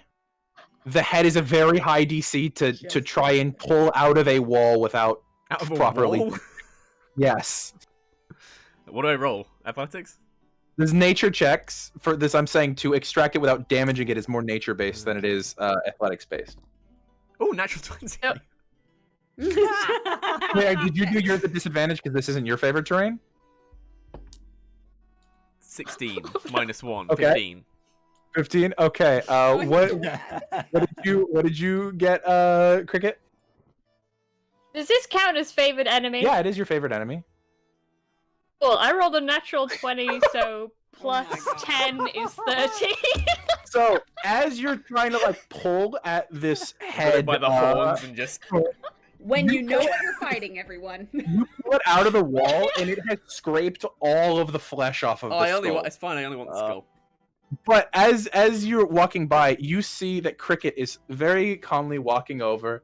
Oh, there's a fully done dragon wing. This will make a wonderful cloak of dragonflight. Throw that over the back. Let's see here. Ooh! As Cricket walks over, Cricket, you at the last moment manage to catch it before it falls on the ground, but you catch the acidic breath pouch from the back of the throat that's still dangling off of the head. You can hold on to this for now. I'll let you know this can be used later to form magic items and create enchantments, but also if you want to throw it at something, this is essentially a one-time use of a dragon breath weapon and a radius effect. Okay, so... This will begin to spoil after 2 days, but remember that. So, I turn around and throw it at Tormund. Do we have a bag of... Don't do that. Do we have a bag of colding with us? Nope. That is an extremely rare magic item. You know in Thor Ragnarok when he gets the skull of Surtur and he like with a chain puts it on the back? That's exactly what Torald's doing. Yeah. You would have to leave the lower jaw because otherwise it would be too big to carry. Yeah, he just wants to remember, yeah. You guys can harvest 45 pounds of scales off of just pulling them off the walls. You're not going to be able to get any hide because there isn't a lot of hide left. You guys Can I have the bottom jawbone that he left? Yeah, you can have that. Sure, go for it. I'm gonna say you can't harvest any dragon blood because it's everywhere. It's mixed in with all the dirt. And... Yeah, I'm gonna also say dragon flesh is not harvestable because of how this is happening. But Scorch, you were looking for treasure. Can you go ahead and roll me an investigation check. Can I help? Can I? You can assist if you'd like. Well, you're Well, I currently also- working on the dragon head. This is why you two are working on the She thing. got the jawbone. Yeah, but you picked it up afterwards. I'm saying this is after you've extracted it from the thing. What's my investigation? My investigation is +0. 18. 18. You look around, and in one of the pools, you look down, and there is just a mass of gold and other things at the bottom of the acidic water pool.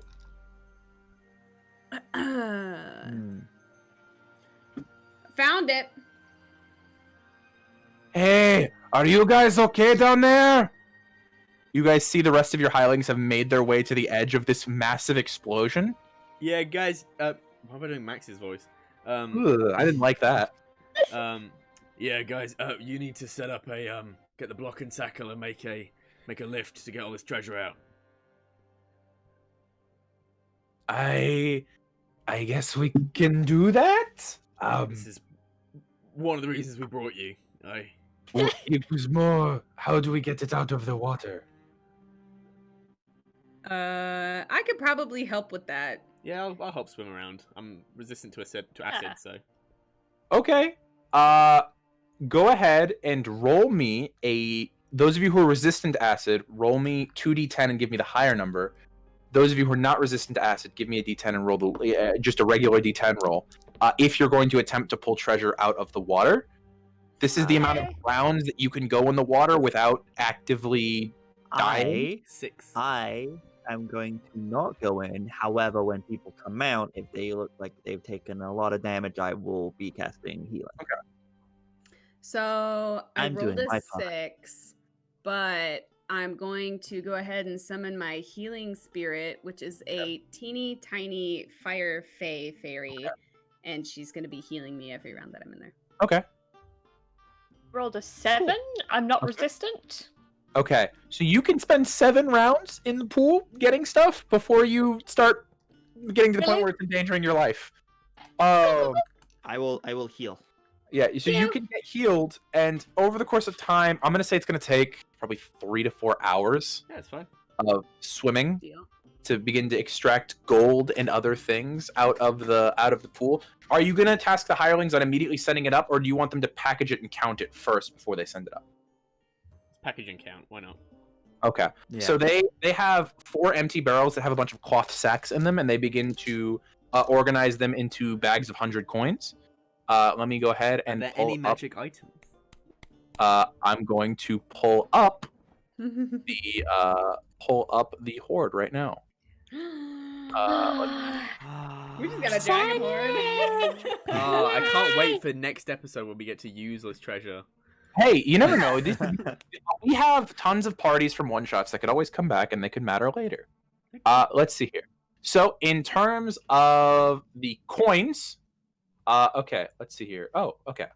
So, in terms of coins, you guys managed to pull out 1,300 silver pieces, 10,042 copper pieces,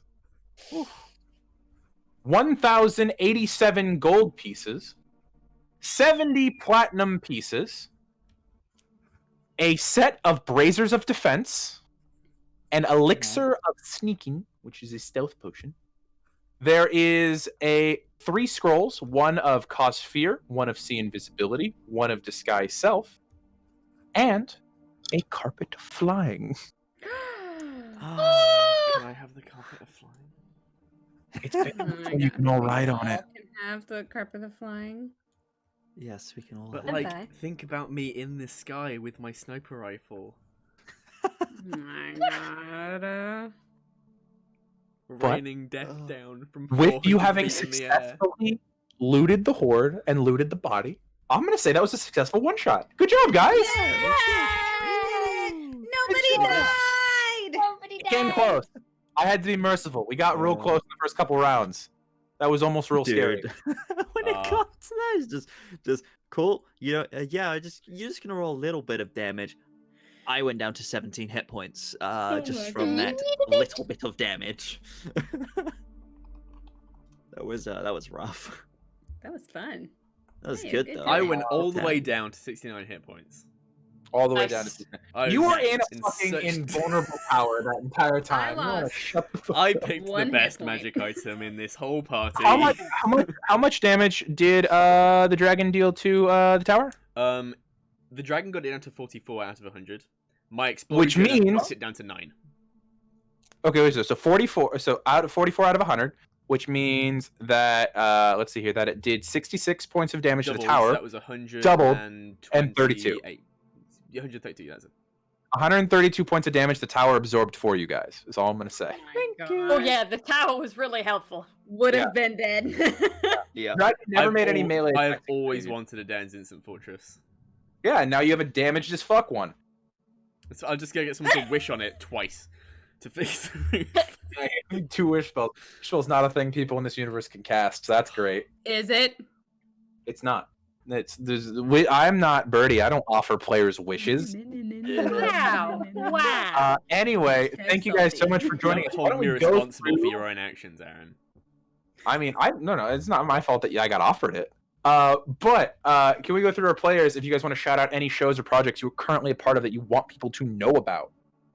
I'd like to shout out Aaron's logic of like, if someone offered you drugs and you took them, are you not? It's not my fault I was offered drugs. Okay, To be polite. We'll be back with Proper Sword in next week. Yeah. Eh. But we're But this has been a really great one shot. Thank you, Aaron. Oh, you're welcome. Val. Okay, what about Val? Is there anything you want to shout out? I am on Shazam's Wednesday show, Dungeons and Demigods. Friday. Time is an illusion. I'm on that. I'm on that show. Okay. And I'm also on the clock app of the Tic Tac under the Nerdy Niffler, and also on the Twitters and the Instagrams of the same thing. I'm very bad at this. Hi, That's I'm totally Val. okay. You're I'll doing give Ben any great. projects you want to shout out. Kenna. Yeah, so yeah, Ben's D&D on TikTok. I am here every Saturday for the Starting Chronicles. On Mondays, I am on twitch.tv/ice cream sandwich for Beyond the Realms. On Wednesdays, I am on the other Dungeons and Demigods show, which is over on twitch.tv/Schooner or later. Yeah, that's a few things the way you can find me. Okay. Ken, do you have anything you want to shout out? I only have 2 things. What up? My name is Kenna. It is Miss Susha on TikTok. I haven't posted in a while, but I've been lurking for forever. So just know that I see you. I am usually a regular here for the Sword and Chronicles on Saturdays at 2:30 p.m. EST. The other thing I want to shout out is our really great friend Saf, who has released a D&D streetwear collection for fashion. This is actually one of her shirts. It is the Death It's so Save nice. logo. Thankfully, we're alive. And on the back of the shirt in graphics, it says "Happy You're Alive." I believe Ben has a sticker. It that looks like shows- this. The back of the shirt looks like that. It's super cute. So over on Arcane Wares is her shop. If you want to go and support Yes. her and rep your nerdiness out on the street, she has some awesome stuff. Hell Speaking of yeah. repping nerdy things out on the street, we have a Redbubble store. We Um, do. Where you can buy our merch, and I purchased this book, which is like, I don't know what I'm gonna write in it, but it's a nicely lovely little Everything. notebook. But it has A Chester. list of player characters It you've has killed. Chester on the front. I'm and so it's- excited. It's so I pretty. ordered It's our live stream stickers. background. I ordered stickers and they're going to be here on the 15th, and I'm going to put them on everything. Mine are supposed to be somewhere Yes. also before the 15th. I'm excited. I can't wait to get my stickers. I'm going to throw one on the Exciting. Captain America shield. We're taking And it over. also, we've just added, as of today, a Dungeons and Demigods T-shirt designed Yeah, we by our have. very own Yes! social media I saw that manager, design. Oh, Imi God. Claire. She's It amazing, looks and she spent today. good. I don't have a graphic to put up right this second. Grab it from the Discord. Where Do can I grab it? The time. It's in the assets in the Shazam We Discord. got time. Artwork and assets. Oh, the most right. recent thing. Yes. Oh, hold on a second. Okay, well, vamp. Right. While he's vamping, why don't we come up with the who we're gonna raid? Let's see here. Anybody got anyone they want to throw out for raiding? Because we're Grim for it. is live and Sarah is live. This is- I Hey, just Grim, throw redeemed a cast wink from the whole cast, so everybody, if you will. I'm bad at this. I don't know how to wink. Yeah. I really try. I'm so bad. Okay, we got Sarah and Grim. Anybody else want to throw out any names to raid?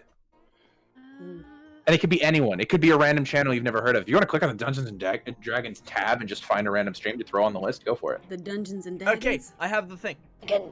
Oh, you gonna throw it up Show real quick? us. Yep. Throw it up. Show us. Thing. Let me see. Oh, I made it way too big. I didn't resize it. Oh, well, cool. It's not on the stream yet, so Oh. you can't see it. Beans. 1 second. You can see the corner of it. This is a professional stream. A professional? Professional stream. Protection strap. Here we go. Dungeons. Hold on. It's going on. It says dungeon. Dungeons. There we go. It's there. It's there. I did it. I did it better. Than Wait for it. Wait for it. I gotta wait for it to appear on the stream. It's gonna be like a minute. It's gonna be a Dungeon. minute of us sitting here looking like And assholes. It's You the, can- it's, leave me alone. It's the you can take it off the stream though, if you want now, 'cause we can You're see it. great. What? Yeah, Oh, it it's- looks so good. It's the It does look okay, good. so it's the Camp Half-Blood logo, but it's instead of it being Camp Half-Blood, it's Dungeons and Demigods, and instead of a Pegasus, it's Python, and instead of It's the thing that Long killed your Island, sister. and it's instead of Long Island Sound, it's the Ophiomeki Chronicles, and that's the bastard that killed my sister, and I will have my That's the- revenge in this life or the Yeah. next. Hey. Yeah. All right, My Val, do you have anyone gosh. you want to throw on the list? I don't think. Okay. If not, then I'll go ahead and roll off between Sarah and Grim. If anybody, if We also nobody else have has we one. also have a Ko-Fi. We also do have a Ko-Fi. If you want to support us If without you want buying to give any us product- money, then feel free. Okay. Okay, let's see here. Wait. Ken, what is Sarah? Is Sarah odd or evens? Evens. Okay. Even I don't know why I Steven, said that's that. Sarah. Go ahead and take us over to raid Sarah is coffee. Okay, Or Sarah, Right. on how you want to pronounce it. Yay. we're raiding. Everyone ready up. All right. Ready up. Yay. Bye. Bye. We'll see you Thanks for next watching, week. guys. Wednesday, See you next week. Friday, Bye, Saturday. We'll see you. Mwah. Bye. Coming. Bye. Goodbye.